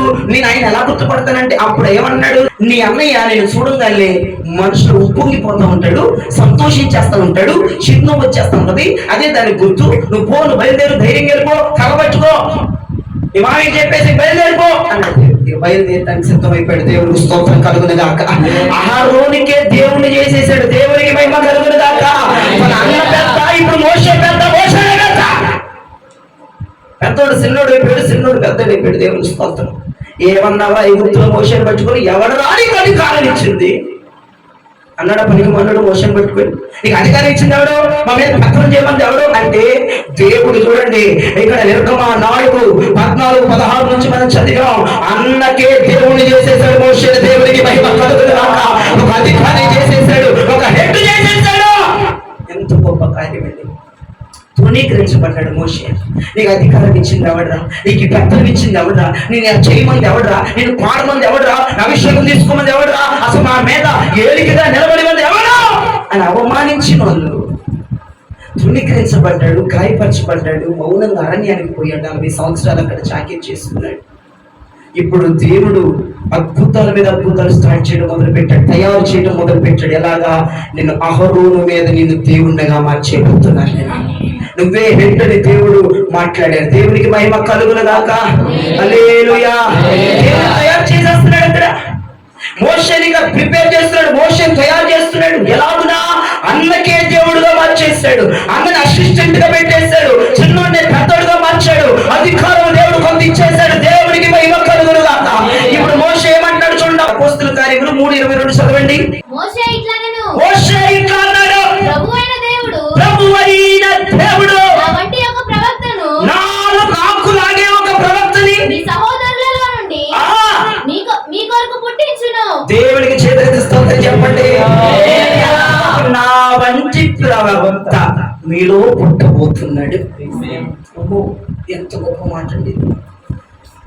అపోస్తుడైనటువంటి పౌలయ్య, నేను క్రీస్తును పోలి నడిచినట్లుగా మీరు నన్ను పోలినాడు. అబ్బా, అపోస్తుడైన పౌలయ్య గారు క్రీస్తుని పోలి నడుస్తున్నాడా? ఆయనలాగే బయలుదేరుతున్నాడని క్రైస్తవులు అనేకమైన అపోహలు వచ్చేసి, అమ్మో అట్లా సెట్ అవ్వదు, ఆయనలాగా నడవటం ఏంటి, అదేం బోధలు, అదేం ప్రసంగాలు అన్నోళ్ళు కూడా లేకపోరు. క్రీస్తులాగా నడవటమా, క్రీస్తులాగా నడవటమా, ఆయన రూపం ప్రకారం వెళ్ళటమా అన్నోళ్ళు అపోహలు అనేకమైనవి మాట్లాడిన వాళ్ళు ఉండకపోరు, నా దగ్గర బోర్డు మంది మాట్లాడారు. కానీ ఇతనేమంటున్నాడు చూడండి, నాకు లాంటి వాడు డైరెక్టర్ పుట్టిచ్చేస్తాడు దేవుడు. దేవుడికి మహిమ కలుగుగాక. హల్లెలూయా. చూడండి, అహరోనికే దేవుడుగా మార్చిన దేవుడు ఇప్పుడు మోషే అంటున్నాడు, ఒక ప్రభువు, నాకు లాంటి ప్రభువు పుట్టబోతున్నాడు. దేవుడికి స్తోత్రం చెప్పండి. సేమ్ నాకు లాంటి యాజకత్వం, నాకు లాంటి గట్స్, నాకు లాంటి అభిషేకం, కేవలం నేను ఒక ప్రవక్తని కదా, నాకు లాంటి వాడే, అసలు సేమ్ పీస్ నాకు లాంటి వాడే సహోదరులారా వీళ్ళు పుట్టబోతున్నాడని అక్కడ మాట్లాడారు. చూడండి, దేవుడు తయారు చేస్తూ ఏ స్థానం దాకా తీసుకొచ్చేసాడు? ప్రభువు స్థానం దాకా తీసుకొచ్చేసాడు. దేవుడిలాగా మార్చేశాడు. స్తోత్రం చెప్పండి. హల్లెలూయా. దేవుడు తయారీ విధానం చూడండి, నేను చెప్తా ఉన్నాను, మీరు ఆయన ఎలా తయారు చేస్తున్నాడో చూడాలి. ఆ భక్తుడిని మోషేకి మీరు ఈ మాట మర్చిపోవద్దు. ఏమన్నాడు ఐగుప్తుడు మోషేని పట్టుకున్నాడు, ఎవడరా నిన్ను మా మీద అధికారిగా నిలబెట్టింది, ఎవడో అని అన్నాడు. అక్కడ ఇన్సల్ట్ చేశారు మోషేని. అరణ్యానికి వచ్చాడు, 40 సంవత్సరాలు అయిపోయింది. దేవుడు అక్కడ మాట్లాడాడు, ఫరో దగ్గరికి వెళ్ళు, నీకు అన్నయ్య ఉన్నాడు, నీకు ఆ విషయం తెలియదు, నేను పంపిస్తున్నాను, నేను చూడంగానే ఆయన సంతోషిస్తాడు, నీకు అసిస్టెంట్ గా ఉంటాడు, నీ వాడికి దేవుడుగా ఉంటావు అని అక్కడితో ఆపాడు. కిందకు వచ్చేసరికి అపోస్తులు మనం చూసేసరికి మోషే అంటున్నాడు, నా వంటి ప్రవక్త దేవుని కలుగునగాక. 40 సంవత్సరాలు గొర్రెలు కాసుకున్నాడండి, ఇద్దరు తన మామ గొర్రెలు. ఇప్పుడు ప్రవక్త అయిపోయాడండి, ప్రవక్తగా మారిపోయాడు. ఆ మారిపోయాడు అంటాడు, నా లాంటి వాడు పుట్టిస్తాడు దేవుడు అన్నాడు. దేవుడికి మహిమ కలుగును. నా లాంటి వాడు వస్తాడా? ఎంత మహాభాగ్యం చూడండి. అలాంటి నీకు చేయబోతున్నాడు అంటే దేవుని స్థానం కలిగిన మోషేగా మారిపోయాడు. హల్లెలూయా. హల్లెలూయా. ఇంకొంచెం కిందకు వస్తే నిర్గమాకాండం 40:15 చూస్తే మోషే రేంజ్ చూడండి ఎలా మారిపోతుందో. నిర్గమాకాండం 40:15.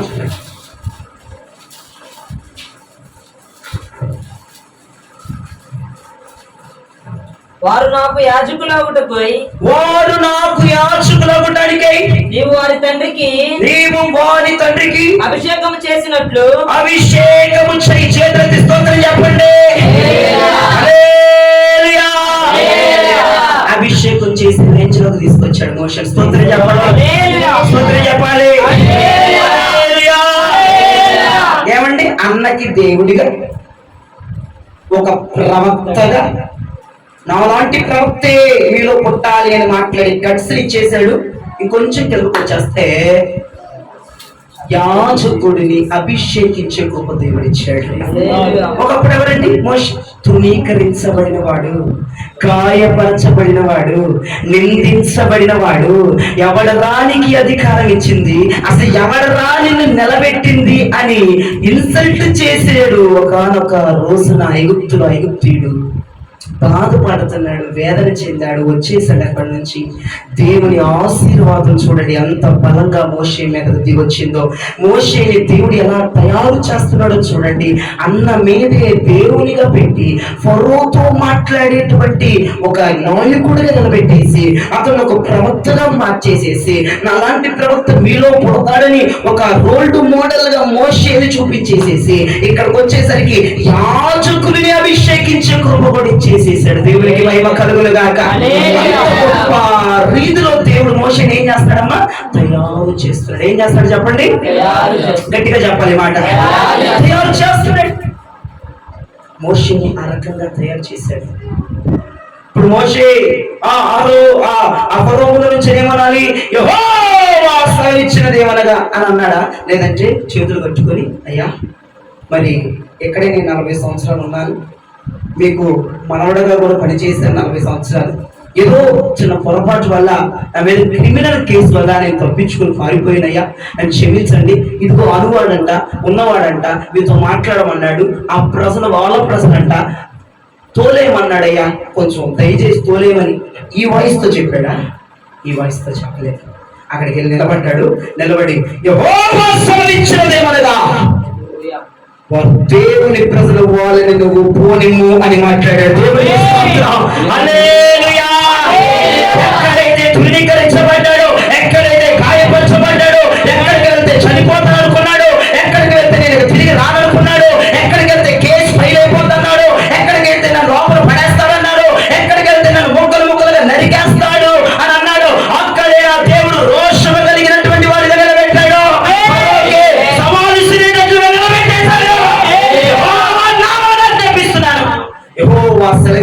ఏమనగా అని గంభీరంగా ఫరోతో మాట్లాడే కృప దేవుడు అనుగ్రహించాడు. అలా తయారు చేశాడు చూడండి బాబు మోషే. ఈరోజు నువ్వు కూడా చేతులు చేస్తావా? నిన్ను కూడా దేవుడు తయారు చేయబోతున్నాడు. నిన్ను కూడా దేవుడు అటువంటి కృపతో నింపబోతున్నాడు. ఈ హౌస్ ఆఫ్ పెంటెకోస్ట్ మినిస్ట్రీస్ లో, ఈ సంఘంలో మోషే వంటి వారు లేకపోతున్నారు. మోషే వంటి వారు లేకపోతున్నారు. ఆ కృప దేవుడు అనుగ్రహించబోతున్నాడు. ఇప్పుడు మోషే వంటి వారు లేగాలంటే నేను ఒక అగ్ని జ్వాలగా మార్చేస్తాడు. అగ్ని జ్వాలగా తయారు చేసేస్తాడు. నువ్వే ఒక మోషేగా తయారైపోతావు. హల్లెలూయా, హల్లెలూయా. ఇప్పుడు ఇంకొక వ్యక్తి దగ్గరకు వద్దాం. చూడండి, నిర్గమాకాండం 4వ అధ్యాయం మళ్ళీ 14 నుంచి 16 చదవండి. ఆయన మోషే మీద కోపపడి లేవీయుడగు నీ అన్న అయిన అహరోను లేడా? అతడు బహుగా మాట్లాడగలడని నేను ఎరుగుతాను. ఇదిగో అతడు నిన్ను ఎదుర్కొని వచ్చుచున్నాడు.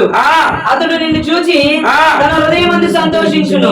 నీవు అతనితో మాట్లాడి అతని నోటికి మాటలు అందించవలెను. నేను నీ నోటికి అతని నోటికి తోడయ్యుండి మీరు చేయవలసిన దానిని మీకు బోధించేదను. అతడే నీకు బదులు జనులతో మాట్లాడును. అతనే నీకు నోరుగా నుండును. నీవు అతనికి దేవుడుగా ఉండువు. చాలు. ఇప్పుడు ఒక ముక్కలు చెప్పండి. నా వైపు చూడు. మోషేకి అహరోను ఇప్పుడు ఎవరు? అసిస్టెంట్ పాస్టర్ గారు. ఈ అసిస్టెంట్ పాస్టర్ గారుగా, అయ్యా మోషే చెప్తాడు, అన్నయ్య నువ్వు నా అన్నయ్య అంట కదా, మరి నువ్వు నాకు ఎన్ని ఉండాలంట? దేవుడు మాట్లాడాడు, నువ్వు నా అసిస్టెంట్ అంట, నేను నీకు దేవుడిని అంటే ఏంట్రా? ఎప్పుడో 3 నెలలకి నువ్వేదో దేశం మారిపోయావు, నేను పెద్దోడిని, చిన్న పెద్ద లేదా, ఏం మాట్లాడుతున్నావు అన్నాడు అహరోను. సరే అప్పగించుకున్నాడు దేవుడిని. స్తోత్రం. అసిస్టెంట్ గా పనిచేశాడు. పెద్దోడు అహరోను, పెద్దోడు. ఆలోచనలో కానీ, ఇంటి బాధ్యతల్లో కానీ, తమ్ముడి మీద పెద్దను చలాయించడానికి కానీ అతడికి సర్వ హక్కులు ఉన్నాయి. కానీ ఏం మాట్లాడాలి? బతికిపోయాడు. రెండో వ్యక్తి గురించి మాట్లాడుతున్నాను. అహరోను గురించి మాట్లాడుతున్నాను. అహరోను దేవుడు ఎలా ప్రిపేర్ చేశాడో చెప్తాను వినండి. అహరోను అసిస్టెంట్ గా ఉన్నాడు. అహరోను నమ్మకంగా పనిచేశాడు. అహరోను నమ్మకమైనటువంటి పని చేస్తూ ముందుకు కొనసాగుతూ ఉన్నాడు. తమ్ముడైనా తననే దేవుడుగా భావించాడు. తమ్ముడైనా తననే అన్నగా భావించాడు. తమ్ముడైనా తననే పెద్దగా భావించాడు. తమ్ముడైనా తమ్ముడు బాటలోనే నడిచాడు. తమ్ముడైనా తమ్ముడు వెనకాలే వెళ్ళటం ప్రారంభించాడు. తమ్ముడైనా తమ్ముడికి వాట అందించడం ప్రారంభించాడు. తమ్ముడైనా తమ్ముడు ఏం చెప్పమంటే అది చెప్పడానికి సిద్ధమైపోయాడు. ఎక్కడ కూడా అరే నువ్వు తమ్ముడురా, నేను అన్నయ్యగా, నేను చెప్పేది వినాలి, ఎక్కడ వాయిస్ రేస్ చేసి ఎక్కడ మాట్లాడలేదు అహరోను. ఒకవేళ మాట్లాడితే నాకు చూపించండి. అది నిర్గమా 40:15 చదవండి. ఒకవేళ మనం మాట్లాడితే రెఫరెన్స్ నాకు ఇవ్వండి. వారు నాకు యాజకులవటానికి నీవు వారి తండ్రికి అభిషేకం చేసినట్లు వారికి నీ అభిషేకం చేయము. చేతులెత్తి స్తోత్రం చెప్పండి. ఏమండి అహరోను ఎవరు? అన్నయ్య మా అసిస్టెంట్ పాస్టర్ అనండి. ఇప్పుడు అసిస్టెంట్లు ఎక్కువైపోతుంది. దేవునికి స్తోత్రం. ఈ మినిస్ట్రీస్ లో ఎంత ఉన్నా మళ్ళీ బయటికి అమ్మో ఏంటయ్య గారు ఈ మినిస్ట్రీలో ఎంత ఉన్నా ప్రార్థన అంటాడు, ఉపవాసం అంటాడు, సమర్పణ అంటాడు, వైరాగ్యం అంటాడు, వదిలేసుకోమంటాడు, మమ్మల్ని ఎదగనివాడు, మమ్మల్ని నొక్కేస్తా ఉంటాడు, 14 ప్రార్థన అంటాడు, ఇంకా వయసు రాలేదు అని ఎక్కడికి వెళ్ళి ప్రసంగం చదువుతాను, ఎక్కడే ఉండిపో అంటాడు. అయ్యా మాకు ఇక్కడ చాలా ఇబ్బందిగా ఉంది, మేము వెళ్ళిపోతాం, మేము చెలరేగిపోతాం, మేము గుమ్మేస్తాం. కుదరదు. నమ్మకంగా పనిచేయడం నేర్చుకోవాలి. దేవునికి స్తోత్రం చెప్పండి. దేవుడు ఏం చేశాడు అహరోన్ని? నేను అన్నయ్యని రా, నేను పెద్దోడిని రా, నువ్వు చిన్నోడు రా, నా దగ్గర ఆశీర్వాదం తీసుకోరా, నేను ఆశీర్వదిస్తాను అల్లా అణిగి మణిగి ఉన్నాడు కాబట్టి అణిగి మనకు ఉన్నాడు కాబట్టి ఇప్పుడు ఏం చేస్తున్నాడు? మోషేని ఏమంటున్నాడు? ఇప్పుడు మీ అన్నయ్యని అభిషేకించాలి. దేవునికి స్తోత్రం చెప్పండి. మీ అన్నయ్యని అభిషేకించాలి. ఎలా ఒక యాజకుడిగా అభిషేకించాలి. ఒక యాజకుడు అభిషేకించాడు అంటే అభిషేకించాడు. అభిషేకించిన తర్వాత ఇప్పుడు ఏం చేయాలి? ఇప్పుడు యాజకుడు ప్రత్యక్షపు గుడారంలోకి వెళ్ళే కృప వచ్చేసింది.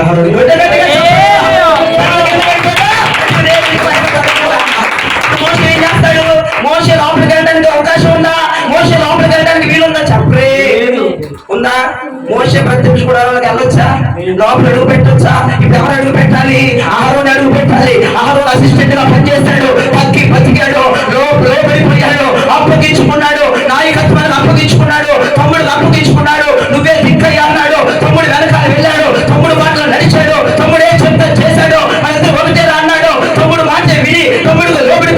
తమ్ముడికి ప్రతిష్ఠ చేసుకున్నాడు.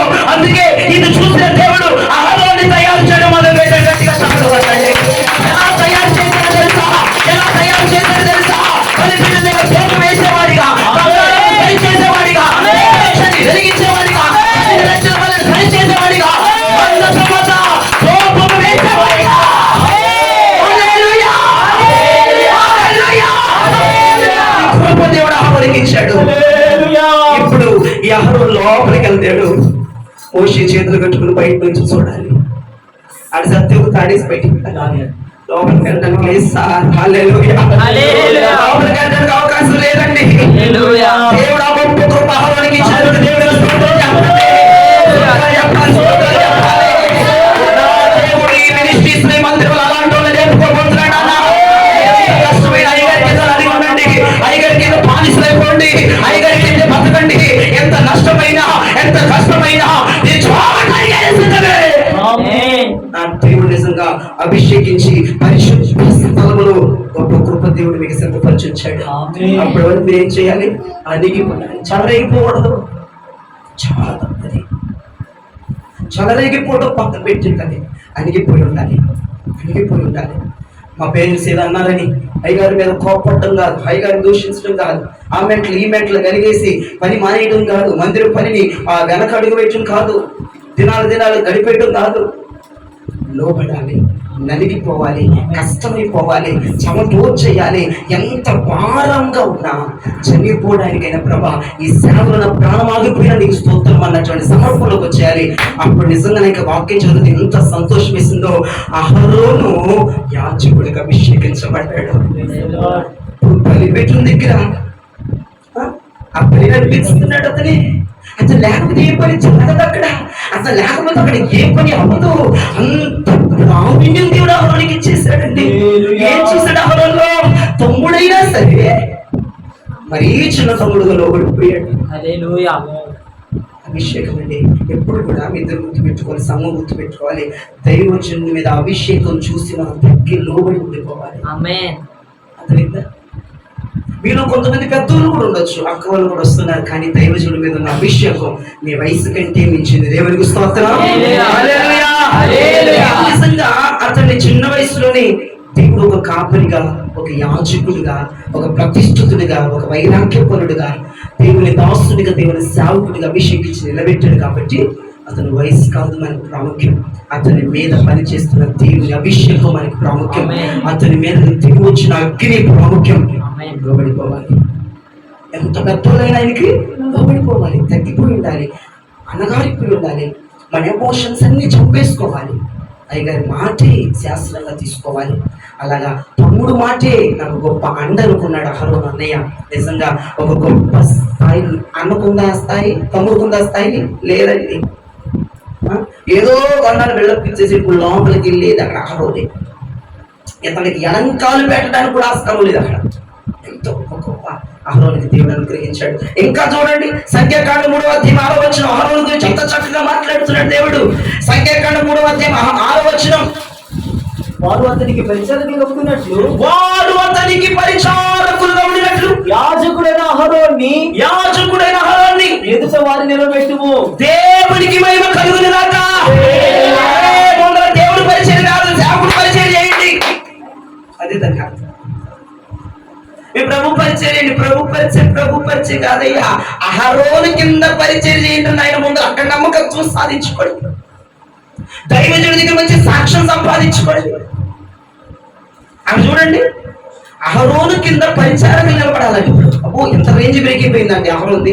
అసలు అహరోనే అసిస్టెంట్ అనుకుంటే అహరోనికి ఇంకో కొన్ని 100 మంది అసిస్టెంట్లు వచ్చేసారు కదా. దేవునికి స్తోత్రం. హల్లెలూయా! దైవజనుని మాట వినటమే మీరు ఆయన పరిచయం చేసినట్లుగా బాధించకుండా, నొప్పించకుండా, గాయపరచకుండా, హేళన చేయకుండా, తగ్గించకుండా కనపరచాలి. దైవజనునికి పరిచయం చేయడం, దైవజనుని పనిలో మీరు పాని భాగస్తున్నవటం, దైవజనుని మాటకు విలువించు నేర్చుకోవాలి. దేవుడు ఎంత గొప్ప కృపనిచ్చాడు చూడండి అహరోని. అలా ఏం చేశాడు? ఇప్పుడు అహరోని దేవుడు తయారు చేశాడు. మోషేని ఏం చేశాడు? తయారు చేశాడు. అహరోను ఏం చేశాడు? తయారు చేశాడు. ఇప్పుడు నేను ఏం చెప్తున్నా నీకు, నిన్ను కూడా తయారు చేస్తాడు నాయన. రా చేతులకి ఆమేన్. అగ్ని జ్వాలగా, మరి మామూలు కూడా కాదు, అగ్ని జ్వాలగానేనంట మనం తయారు చేయడానికి ఆయన సిద్ధంగా ఉన్నాడు. ఒక మోషే లగవాలి, ఒక అహరోన్ లగవాలా ఈ మినిస్ట్రీలో. దేవుడికి స్తోత్రం. ఆయన మూడో వ్యక్తి దగ్గరకు వచ్చాడు. నిర్గమాకాండం 33:11 ముగించేసే. నిర్గమ 33:11 మనుషుడు అది తన స్నేహితులతో మాట్లాడినట్లు మనుషులు తన స్నేహితులతో మాట్లాడినట్లుగా యెహోవా మోషేతో ముఖాముఖిగా మాట్లాడుచుండెను. యెహోవా మోషేతో ముఖాముఖిగా మాట్లాడుతున్నాడు. తరువాత అతడు పాలెములోకి తిరిగి వచ్చుచుండెను. తరువాత అతడు పాలెములోకి తిరిగి వచ్చెను. అతని పరిచారకుడును నూను కుమారుడైన యెహోషువను యవ్వనస్తుడు ఒక యవనస్తుడు పురాణములో నుండి వెళ్ళు పలికి రాలేదు. దేవునికి స్తోత్రం చెప్పండి. ఓ మోషే, నీ పని అయిపోయిందిరా, నీ పని అయిపోయిందయ్యా అని అన్నాడు. ఏంటయ్యా నా పని అయిపోయిందా? బాబు నా వెయిట్ చూడు, కావాలంటే వీడియో ఇస్తాను నీ ఫోన్లో తీసుకెళ్ళి. మోషే నీ పని అయిపోయింది, ఇక ఇక్కడ వరకు సార్లేనయ్యా, నీ ప్రయాణం బాగానే చేసావు అన్నాడు దేవుడు. మోషే అన్నాడు, అయ్యా ఏంటి, ఎంత మహిమ కలిగిన పరిచర్య ఇది, ఎంత నమ్మకమైన పరిచర్య, ఎంత రోషం ఉండాలి చేయడానికి, ఎంత ప్రత్యేకించబడాలి, ఎంత సమర్పణ ఉండాలి, ఎంత ప్రతిష్ఠత ఉండాలి. ఇప్పుడు ఎవరున్నాడు? నన్ను వద్దంటున్నావు, నా పని అయిపోయింది అంటున్నావు, నా కాలం అయిపోయింది అంటున్నావు. ఏది ఇప్పుడు ఇంకోటి ఎవరవుతాడు? అరే నేను ఆల్రెడీ తయారు చేసి అతను నీ తెలియదు పిచ్చుకోవడం అన్నాడు దేవుడు. స్తోత్రం చెప్పండి. ఆల్రెడీ ఒకటి తయారు చేశాను రా.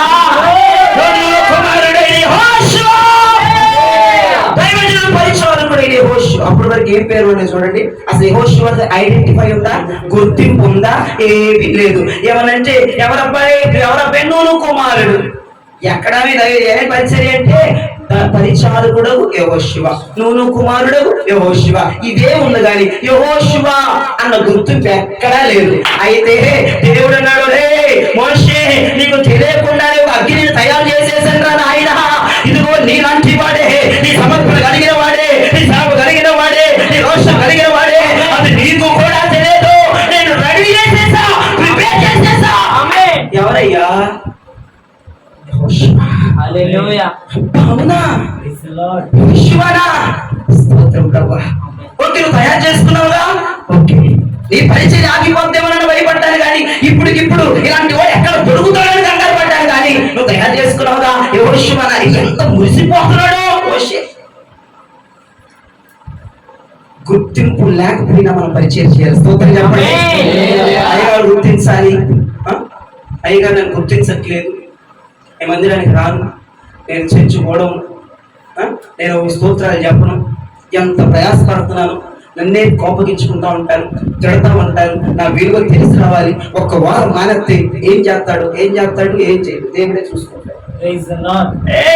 యెహోవా చూసుకుంటాడు. పదా గొర్రెపిల్ల అన్నాడు. ఎవరో అబ్రహాము. దేవుడికి స్తోత్రం. నువ్వు వచ్చినా రాపోయినా ఏ ఒకటి అక్కడ జరుగుతున్నాడు. స్తోత్రం చెప్పండి. బుద్ధి వచ్చిన తప్పిపోయిన కుమారుడు బుద్ధి వచ్చినట్టు నెక్స్ట్ వీక్ నువ్వే వస్తావు చచ్చినట్టు. దేవుడికి స్తోత్రం. మందిరంలో ఎవడు మానినా, ఎవడు మానకపోయినా, ఎవడు మానేసినా నీకు బుద్ధి రావాలి, నీకు తెలిసి రావాలంటే మాకు వచ్చి కొన్ని టెక్నిక్స్ మేమే పెట్టుకుని మేమే చేసుకుంటాం. దేవుడికి స్తోత్రం. ఆయన నేను కొన్ని సంవత్సరాలు అయ్యారు, కొన్ని సంవత్సరాలుగా, అర్థమైందా, డ్రమ్ము కూడా లేదు, ఈ డ్రమ్స్ కూడా లేవు, ఆ చిన్న డ్రమ్ము కూడా లేదు. బొమ్మ డ్రమ్ము ఉంటుంది చూసే, బొమ్మ డ్రమ్ము, పిల్లలు ఆడుకునే బొమ్మ డ్రమ్ము, అది కొట్టుకుంటూ ప్రార్థన చేసిన రోజులు ఉన్నాయి. నాకు ఆ రోజులు కూడా తెలుసు, ఆ రోజులు బాగా తెలుసు. మేము మర్చిపో, ఎవరు వచ్చినా ఎవరు రాకపోయినా. మా మందిరంలో ఓ పరిచయం చేసే పిల్లడు పోయాడు, పరిచయం జరుగుతుంది, ఆగలేదు అక్కడ. దేవుడు స్తోత్రం చెప్పండి. ఆగదు, ఎవడు వచ్చినా ఎవడు రాకపోయినా ఆగదు. కానీ గుర్తింపు వచ్చినా గుర్తింపు రాకపోయినా యెహోషువలాగా పరిచయం చేయడానికి నువ్వు సమర్పించేసుకోవాలి, మెచ్చుకోవాలి, పొగడాలి. ఉప్మా బాక్స్ ఇవ్వాలి, మాకు ఫోటోలు దిగాలి, ఇవన్నీ దరిద్రం నశించునుగాక. ఉప్మా బాక్స్ చట్నీ బాక్స్ ఇచ్చే పరిచయం కాదు ఇది. దేవుని స్తోత్రం చెప్పండి. ఉపదేశం అనే బాక్స్ మాత్రం చక్కగా నింపి పంపించేస్తా ఉంటారు. దేవుని స్తోత్రం. ఏ స్కూలు రాదయ్యా మీరు కష్టపడిన ప్రయాసం ఇక్కడ, కానీ పడతారా, కానీ చేస్తారా? ఖచ్చితంగా యెహోషువకు వచ్చిన గుర్తింపు దేవుడు మీకు ఇవ్వబోతున్నాడు. ఆ గుర్తింపులోకి దేవుడు నడిపించేస్తాను. నేర్చుకోవాలి, సంఘం ముందు నిలబెట్టాలి, నాకు ఒక మాటలను పొగడాలి, వద్దు మరిగిపోవాలి. నేను మరుగైపోవాలి, నా దాసుడు కనపడాలి, నేను మరుగైపోవాలి, నా దాసుడు కనపడాలి, నా దాసుడు పరిచయం చేస్తున్నాడు, గంటలు గంటలు ప్రార్థన చేయి, చదువుకొని ఇంటి దగ్గర కొన్ని గంటలు ప్రార్థన చేయి. అటు చదువు మెయింటైన్ చేయాలి, ఇటు ఇది మెయింటైన్ చేయాలి. దేవుడు పిలిచినప్పుడు మొత్తం వదిలేసి ప్రభుత్వం సమర్పించేసుకొని రావాలి. నేను చదువుతా కూడా సేవ చేశాను మొన్నటి దాకా. 2-3 సంవత్సరాల క్రితం చదువుతా కూడా డిగ్రీ సెకండ్ ఇయర్ లో నేను డిస్కంటిన్యూ చేసేసాను. దేవుడు పిలిచేశాడు, సంపూర్ణమైన సేవా జీవితానికి రమ్మన్నాడు. డిగ్రీ సెకండ్ ఇయర్ చదువుతుండగా థర్డ్ సెమ్ అయిపోయింది, 4th సెమ్ ప్రిపేర్ అవుతున్నాం. దేవుడు పిలిచాడు, వచ్చేసేసాడు. చదువుతా కూడా ఎక్కడ ప్రభు పరిచయం బ్రేక్ చేయలేదు. ఎక్కడ ఆటలు చదువుకోవాలి, నాకు ఎగ్జామ్స్ అని అయ్యారు, ఇదే గారు ట్యూషన్కి వెళ్ళాలి అయ్యారు, అక్కడ అయ్యారు, మా అమ్మ తగ్గింది అయ్యారు, మన మరి ఎందుకు అభిషేకం తెలుసుకోవాలి. తెగిస్తానన్న ఓపిక నీలో ఉంటే, వచ్చేస్తానన్న ఓపిక నీలో ఉంటే, నేనే ఫైట్ చేస్తానయ్యారన్న ఓపిక నీలో ఉంటే, యెహోషువలాగా నా జీవితాన్ని పణంగా పెట్టేస్తానయ్యారన్న ఓపిక నీకు ఉంటే, ఒక్క మాట చెప్పన, తల్లిదండ్రులే ఈ భక్తి మాట మీదకి రావాలి, తల్లిదండ్రులే నీ మాట మీదకి రావాలి, తల్లిదండ్రులే నీ మాట వినాలి. మా పేరెంట్స్ స్టార్టింగ్ లో పరిచయం చేసినప్పుడు మామూలు లాంగ్వేజ్ కూడా ఫారెన్ లాంగ్వేజ్లతో తిట్టేవారు మమ్మల్ని. ఫారెన్ లాంగ్వేజ్ తెలుసా మీకు? పచ్చి బూతులు. ఆ బూతులు ఎవరికి ప్రపంచంలో ఎవరికి రావు. అటువంటి బూతుల చేత ఆయన్ని నన్ను ఇద్దరే భయంకరంగా నేను చూసినప్పుడు ఆయన చూసి ఇద్దరు సంతోషపడతా ఉంటారు. ఎందుకంటే ఇద్దరు స్నేహితులు ఈ రోజున దేవుని పని చేస్తా ఉన్నాం. దేవుడు తప్పుకోవాలి, దేవుని కృప. నేను అదే ప్రార్థన చేస్తా ఉంటాను. అయ్యా కలిసి ఎన్ని సంవత్సరాలు మేము ట్రావెల్ చేసి, ఎన్ని సంవత్సరాలు మేము అయ్యా మరి స్నేహంతో ఉన్నాము. నిజంగా మా స్నేహం ఈ రోజున నీ పని కొరకు ఉపయోగపడింది. మా తల్లిదండ్రులు దూషించేవారు, తిట్టేవారు, ఎన్ని అనరాని మాటలు అండి. మగపిల్లవాడిని అనకూడని మాటలంటే ఇద్దరు బాధలు ఇద్దరు చెప్పుకొని కన్నీరు కార్చి ప్రార్థన చేసుకున్న రోజులు నేను మా జీవితాలు. కానీ నా దైవజనుడు చెప్పాడు కదా, దేవుని పని మాత్రం మానకూడదన్న సమర్పణ మాలోకి వచ్చేసింది. ఇందాక ఆ వాక్యం చెప్తుంటే నాకు నిజంగా దైవజనుడు ఆ మాట నాతో మాట్లాడుతుంటే నిజమే కదయ్యా, ఆ కృపలో మీరు మమ్మల్ని ఉంచారు, ఇక ముందు కూడా ఆ కృపలో ఉంచండి మోకాలు వేసి అదే ఏడుస్తా ప్రార్థన చేశారు. నీ పని మీద దృష్టి ఉంచే బిడ్డల వల్ల మమ్మల్ని చేయండి నాయన. ఇప్పుడు వరకు ఆ కృప మీరు మాకు ఇచ్చారు, ఇంకా ముందు కూడా నీ రాజ్య విస్తరణ అవుతుంది కాబట్టి ఇక ముందు కూడా మీరు వచ్చేదాకా, మేము చచ్చేదాకా ఆ కృప మా మీద నిలిచి ఉండాలని ప్రార్థన చేసుకున్నాను నేను. నాన్న ఈ రోజున మీరు మాత్రం మీ యవన ప్రేమలు ఉన్నారు, మీరు తీసుకునే నిర్ణయాలే మీ భవిష్యత్తుకు పునాది. మీరు ఆలోచించండి, మీరు ఏ నిర్ణయం ఇప్పుడు తీసుకుంటారు, ఈ రోజు, రేపు కాదు, ఎల్లుండి కాదు, ఈ రోజు మీరు ఇద్దరు ఏ నిర్ణయం తీసుకుంటారో అదే మీ బేస్, అదే మీ పునాది. మీరు కూలకూడదు, మీరు పడిపోకూడదు. గాలి వస్తుంది, తుఫాన్ వస్తుంది, వరద వస్తుంది, మీరు కూలిపోకూడదు. అంటే ఎక్కడ కట్టుకోవాలి మీ గుడారాన్ని? బండ మీద. మీరు తీసుకునే నిర్ణయం బండ మీద కట్టబడాలి, మీరు తీసుకునే సమర్పణ బండ మీద కట్టబడాలి, మీరు తీసుకునే ప్రతి ఒక్కటి కూడా నిర్ణయం ఈరోజు బండ మీద కట్టబడితే రేపు ఎన్ని ఉపద్రవాలు వచ్చినా అది కూలిపోదు. దేవునికి స్తోత్రం, హల్లెలూయా. దేవుడు మనల్ని ఆశీర్వదించాడు, మేము ఎదిరించేసాం. ఎదిరించేసి దేవుని పని చేయడానికి సిద్ధమైపోయింది. ఏది చాలా మంది అన్నారు, తల్లిదండ్రులు దూషించవచ్చా, తల్లిదండ్రులు ఎదిరించవచ్చా, వాళ్ళ మాట వినాలి. మళ్ళీ చూడు ఆ దురాత్మలు ఏం చేస్తారో తెలుసా, మాకు బైబిల్లో చూపిస్తారు. మళ్ళీ అవి కూడా ఏమని, తల్లిదండ్రులు సన్మానించారుగా. అడుగు పెద్ద సైతాను గాడు, నేనేం చూపించాను అడిగి, అయ్యా నీ తల్లిని నీ తండ్రిని ఇది చూపించే చెట్ట కుదిరింది అంటాడు. అడుగు ఆడు లూసిఫరే కనపడ్డాడు ఆడు మొహంలో చూస్తే. మళ్ళీ ఆయన పాస్టర్ గారు, ఆయన కాదంటం కూడా నాకు నచ్చదు. మంద విస్తరించిపోయి ఉన్నాయి. చూడు బైబిల్లో చూపించు, కొంతమంది సూటిపోటుగా గుర్చేశారు తెలుసా. మా బంధువులు కూడా బైబిల్ చెప్తుందిగా, ఇదే సేవ, ఇదేమో నడిపింపు, మేము చేయట్లేదు ఆ సేవ, మేము చేయట్లేదు ప్రార్థనలో, మేము వెళ్ళట్లేదు ప్రార్థన. ఇన్ని అవమానాలండి. అప్పుడు వచ్చి అన్నయ్య బైబిల్ ఎట్లున్నట్టు అన్నయ్య అంటే మూతి మీద వేసి పిలుస్తాడు అన్నయ్య. రే మన సమర్పణతో కూడిన సేవ. బైబిల్లో కత్తి మీద సాన మెసేజ్లు తీసుకోవాలి మనం. ఓ వారం పోయింది, వారం తీసేయాలి, అచ్చంతే పడిపోవాలి, ఈ కార్యాలు ఆ కార్యాలు, అది కాదు మనకు కావాల్సింది. ఆ పాలు కాదు, బైబిల్లో పాలు ఉన్నాయి, మాంసం ఉంది. మనకు కావాల్సిన మాంసం. దేవుడికి మన చిన్న గోపిలు ఉంటారు. తల్లిదండ్రులకి గౌరవం ఇవ్వాలి కాదన్నా, రెస్పెక్ట్ ఇవ్వాలి కాదన్నా, కానీ భక్తి విషయంలోకి వస్తే తగిలిచి వచ్చేయాలి. దేవుడికి స్తోత్రం చెప్పండి. భక్తి విషయంలో వచ్చారంటే, భక్తి విషయంలో ఏదన్నా డిబేట్ జరిగిందా, భక్తి విషయంలో నేనా దేవుడా అన్నారంటే ఏం కావాలి? ఏదో పైకి చెప్పడం కాదు దేవుని స్తోత్రం. చూపించు రాబోతున్న ఇద్దరికి చూపించండి దేవునికి మహిమ. ఆయనతో మాట్లాడుతూనే ఉంటాడు. అరే నీకు ఏలి అన్నయ్య కావాలా, నేను కావాలా అని అంటారు మీ అమ్మలు. వేస్తున్నాము నా అనుగాక అని నేను ఆలోచిస్తున్నాను. మీ అవ్వరాలు బయటపడతాయి అంటారు అంటారు అంటారు అని కంగారు పడదు. అరే అక్కడికి వెళ్ళిపోరా, మేము చదివించాం, మీకు తిండి పెట్టాం, వెళ్ళిపో. అప్పుడు ఏం చేస్తారు మీరు? అర్థం ఎక్కడికి చదువుకొని వెళ్ళిపోతారు. ఇక అన్ని దేవునికి చెప్తారా? దేవునికి నిజమేనా? నిజమేనా? చూద్దాం. దేవుడు సమర్పణలో మేము ఉంచుంది కాదు. ఇప్పుడు మా తల్లిదండ్రులు ఎలా మారిపోయారు తెలుసా? మా మాట కింద వాళ్ళు వచ్చేసారు. దేవుడు స్తోత్రం చెప్పండి. ఇందాక అన్నాడు దైవజనుడు ఏమని? భూమిని తలక్రిందులు చేయవాడు వీళ్ళు మన మాటేనరా బాబు, వీళ్ళ ప్రసంగాలకి మేము మారిపోతున్నాం. మీ భక్తికి, మీ వైరాగ్యాలకి, మీ మాట తీరులకి మీ తల్లి మీ తండ్రి గుండెలు పగిలి మొక్కలైపోవాలంటే ఇంత చిన్న వయసులో అన్ని చంపుకొని దేవుని కొరకు బ్రతుకుతుంటే 25 సంవత్సరాలు, 40 సంవత్సరాలు, 50 సంవత్సరాలు, 60 సంవత్సరాలు వచ్చిన మా బతుకులు ఎందుకు ఇలా తగలట్టే అని మీ తల్లిదండ్రులు మిమ్మల్ని చూసి మారిపోవాలి. మా తల్లిదండ్రులు అలా మారిపోయారు. మేము వాళ్ళకు లోబడ్డ, మేము దేవునికి లోబడ్డాం. వాళ్ళని మాకు లోబడేటువంటి దేవుడు చేశాడు. ఈ రోజు ఏంటో అన్నయ్య వచ్చేస్తాం, అన్నయ్య అయిపోద్ది అన్నయ్య, మేము అయ్యగారి దగ్గర ఉంటామని నువ్వు చెప్పినంత ఈజీ కాదు. ప్రాక్టికల్ చేసి చూడాలి. ఆ జీవితంలో అది చేసాం. ఎన్ని సుడిగాలు వచ్చినా, ఎన్ని ఆటంకాలు వచ్చినా యెహోషువ చూడండి తట్టుకొని నిలబడ్డాడు. గుర్తింపు లేని పరిచర్య తనది. ఎన్ని సంవత్సరాలు చేశాడండి అతను పరిచర్య మోషే కింద. మోషే అంటాడు, ఇప్పుడు ఎవరు దొరుకుతాడు? మోషే కూడా అలాంటి మాట అంటున్నాడు. అప్పుడు దేవుడు అన్నాడు, నువ్వు కుమారుడు ఉన్నాడు అయ్యా, నీ పరిచర్యకుడు ఉన్నాడు కదయ్యా. దేవుడికి స్తోత్రం. అయ్యా నువ్వు చూస్తే చాలయ్యా నా పరిచర్య, నేను చేస్తున్న పరిచర్య నా దాసులు గుర్తించిపోయిన పర్లేదు, నువ్వు చూడాలి. నువ్వు కళ్ళప్పగించుకుని చూస్తున్నావు. నేను నమ్మకంగా ఈ తోటకు వస్తాను, నా పని నేను చేస్తానయ్యా. అయ్యగారు చెప్పినా చెప్పకపోని నా బాధ్యత పరిచర్య చేయాలి, పరిచర్యలో పాల్గొనాలి.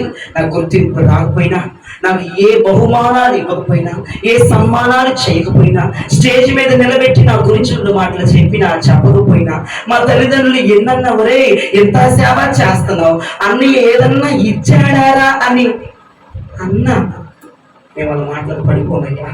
ఒరే ఎంత సేవ చేస్తున్నాం, ఏం ఉరుగుతుందిరా ఆయన దగ్గర నుండి, మీకు ఏం ఉపయోగపడుతున్నాడు రా, మీకు మీకు అసలు ఏముందిరా, లాభకరమైన సేవ కాదు కదరా, మీకేం లాభం రావట్లేదు కదరా, మిమ్మల్ని ఇది చేయట్లేదు కదరా అన్నారు అనుకో, సపోజ్ చెప్తున్నా. అయినా పరిచర్య చేయడానికి సమర్పించుకోవాలి. మీరు మీ తల్లిదండ్రులు ఇది గుర్తింపు లేని సేవ, ఇది నా దేవుడు గుర్తించే సేవ. మేము యెహోషువలాగా చేయాలనుకుంటున్నాం, మేము మరుగైపోవాలనుకుంటున్నాం, మేము దాల్చబడాలనుకుంటున్నాం, మేము భక్తులు చేయబడాలనుకుంటున్నాం. కానీ మేము పని చేయాలి. మీరు మాకు ఆటంకంగా రావద్దు, ప్రార్థన చేయండి అని చెప్పాలి. దేవుని స్తోత్రం. హల్లెలూయా, హల్లెలూయా. ఇప్పుడు ఏం జరిగిందో చూడండి. సంఖ్యాకాండం 27:17.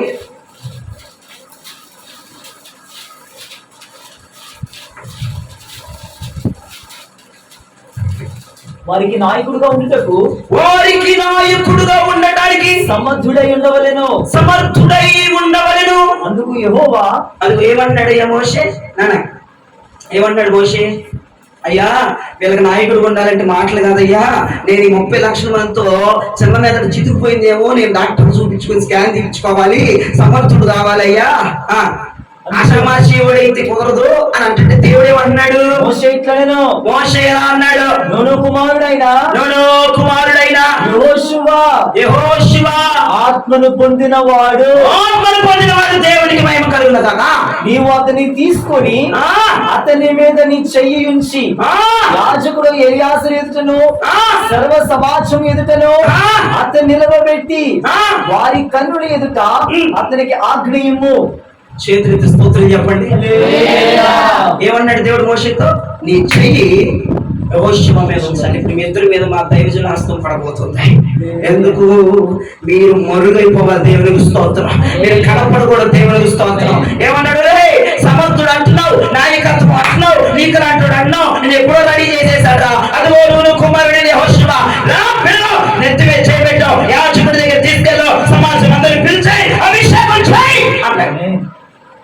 ఇప్పుడు ఏం చేయాలి అయ్యగారు? మేము ఇప్పుడు మేఘం కిందే రావాలి. ఏం చేయాలి అయ్యగారు? అగ్ని కిందే రావాలి. ఏం చేయాలి అయ్యగారు? మన్నాను తింటూనే బ్రతకాలి. ఏం చేయాలి అయ్యగారు? బండలో నీరు తాగుతూనే బ్రతకాలి. ఏం చేయాలి అయ్యగారు? అయ్యగారు ఎమ్మటే పడిపోతా ఉండాలి. మేఘం కిందే మీ స్థావరం, అగ్ని కిందే మీ స్థావరం, అయ్యగారు వెనకే మీ స్థావరం. అట్లాగే నడుచుకుంటా ముందుకెళ్తే నా దేవుడు ఒకనొక రోజున ఒక వెలుగులోనికి మనం తీసుకురాబోతున్నాడు. ఒక వెలుగులోనికి దేవుడు మిమ్మల్ని తీసుకురాబోతున్నాడు. ఒక తల మీద నిలబెట్టబోతున్నాడు. మిమ్మల్ని కనపరచబోతున్నాడు. హల్లెలూయా. ఖచ్చితంగా నేను ప్రార్థన చేసుకొచ్చాను. ఒక్క మోషే లగాలి ఇక్కడ, ఒక్క అహరోను లగాలి ఇక్కడ, ఒక్క యెహోషువ ఇక్కడ లగాలి. చాలా ఇక్కడ చాలు. ఈ జనంతోనే ఒక్క మోషేతో, ఒక్క అహరోనుతో, ఒక్క యెహోషువతో ప్రజలు వాగ్దాన దేశం వెళ్ళిపోయారు. చాలు చాలా కృప మమ్మల్ని అలా తయారు చేయండి. ఇప్పుడు మీరు తయారవ్వబోతున్నారు. మీ మీద దేవుని హస్తముతో పాటు దైవజనుని హస్తం కూడా పడబోతుంది. అక్కడ చూడండి, యెహోషువ మీద హస్తం నుంచి అక్కడ అభిషేకం రివీల్ చేస్తున్నాడు. అభిషేకాన్ని ట్రాన్స్ఫర్ చేస్తున్నాడు. అభిషేకాన్ని విడుదల చేస్తున్నాడు. అది ఒక అగ్నిగా మారిపోయింది. యెహోషువ ఒక అగ్నిగా మారిపోయాడు. అతన్నే ఎందుకు పిలిచాడు? అతన్నే దేవుడు ఎందుకు పిలవాలంటే మేఘం కిందే ఉన్నాడు. మేఘం బయలుదేరాడు, మేఘం అంతే ఆగిపోయేవాడు. సొనిగే లిస్టులో లేడు, కొనిగే లిస్టులో లేడు, వ్యతిరేకించే లిస్టులో లేడు, తన్నే లిస్టులో లేడు, దేవుడి దగ్గరకు గురయ్యే లిస్టులో లేడు. అన్ని ఏ లిస్టులో ఉన్నాడు? మేఘం లిస్టులో ఉన్నాడు, అగ్ని లిస్టులో ఉన్నాడు, మోషే లిస్టులో ఉన్నాడు. ఆ నీళ్ళే తాగాడు, మన్నా తిన్నాడు, నాకు మాంసం కావాలి అనే వాళ్ళలో కూడా లేడు. అందుకని దేవుడు అయ్యాయుడు మేఘం కింద ఉన్నాడని చూసి, దైవజనుడు కింద ఉన్నాడని చూసి, అగ్ని కిందే ఉన్నాడని చూసి, పెట్టిని తింటున్నాడని చూసి, ఇచ్చిన తాగుతున్నాడని చూసి, అడిగి మనకున్నాడని చూసి, పేరు పొందుకోవట్లేదని చూసి, గొప్ప పొందుకోవట్లేదని చూసి, దేవుడు ఏం చేశాడంటే ఈయన అభిషేకించేయండి బాబు, ఈడే కరెక్ట్ గా ఈయన వాగ్దాన దేశానికి తీసుకెళ్ళాలంటున్నాడు. దేవుడు పనికి మాల నీచ నికృష్ట దరిద్రమైన గుంపు ఉంది. కొరాహు, అభిరాము, దాతాలు మేమన్నారు. సత్య భూమి నెరవేర్చింది, కుటుంబులు పోయారు.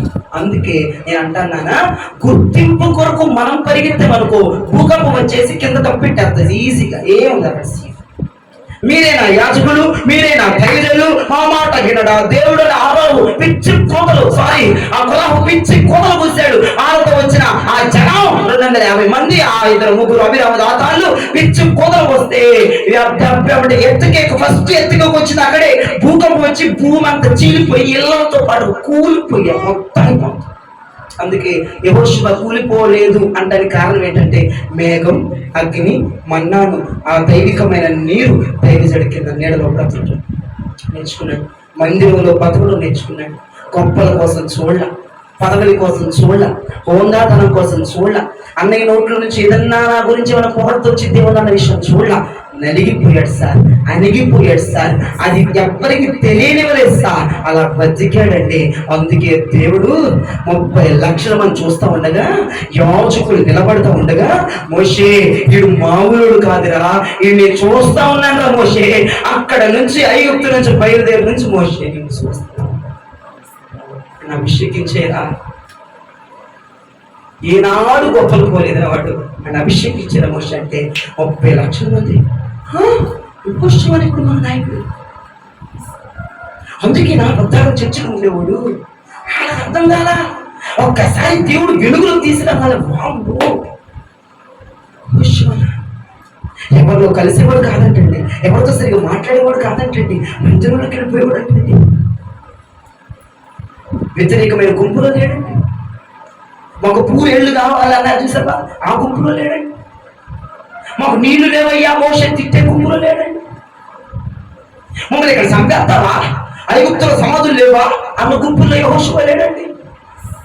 అది చూస్తాడండి దేవుడు, నమ్మకంతో చూస్తాడు.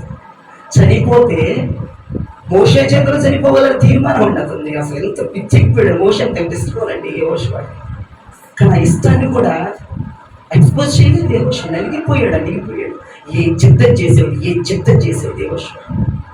వెలుగులోకి వచ్చేసాడు. ప్రజలందరూ దృష్టి యెహోషువ మీద పడిపోయింది. అందరూ కటాలు చేస్తున్నారు. ఏ రోజు చప్పట్లు కోరుకోలేదు యెహోషువ, ఏ రోజు సన్మానం కోరుకోలేదు యెహోషువ. దేవుడు తీసుకొస్తే రేంజ్ అలా ఉండదు. దేవుడు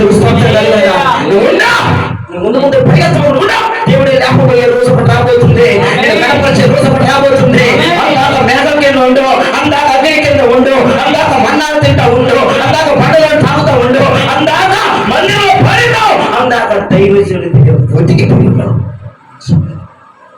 దేవుడు మనం ఏం చేస్తున్నాడమ్మా?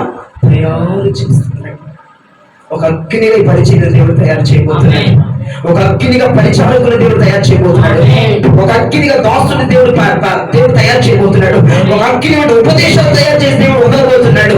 ఒక బలమైన ఘనమైన కార్యాలు ఈ ప్రదేశంలో, ఈ ప్రాంతంలో ఇక్కడ దేవుడు జరిగించబోతున్నాడు. హల్లెలూయా. ఒక మోషే, ఒక అహరోను, ఒక యెహోషువ, ఈ ముగ్గురు గురించి చెప్తే మీకు ఏమనిపించింది?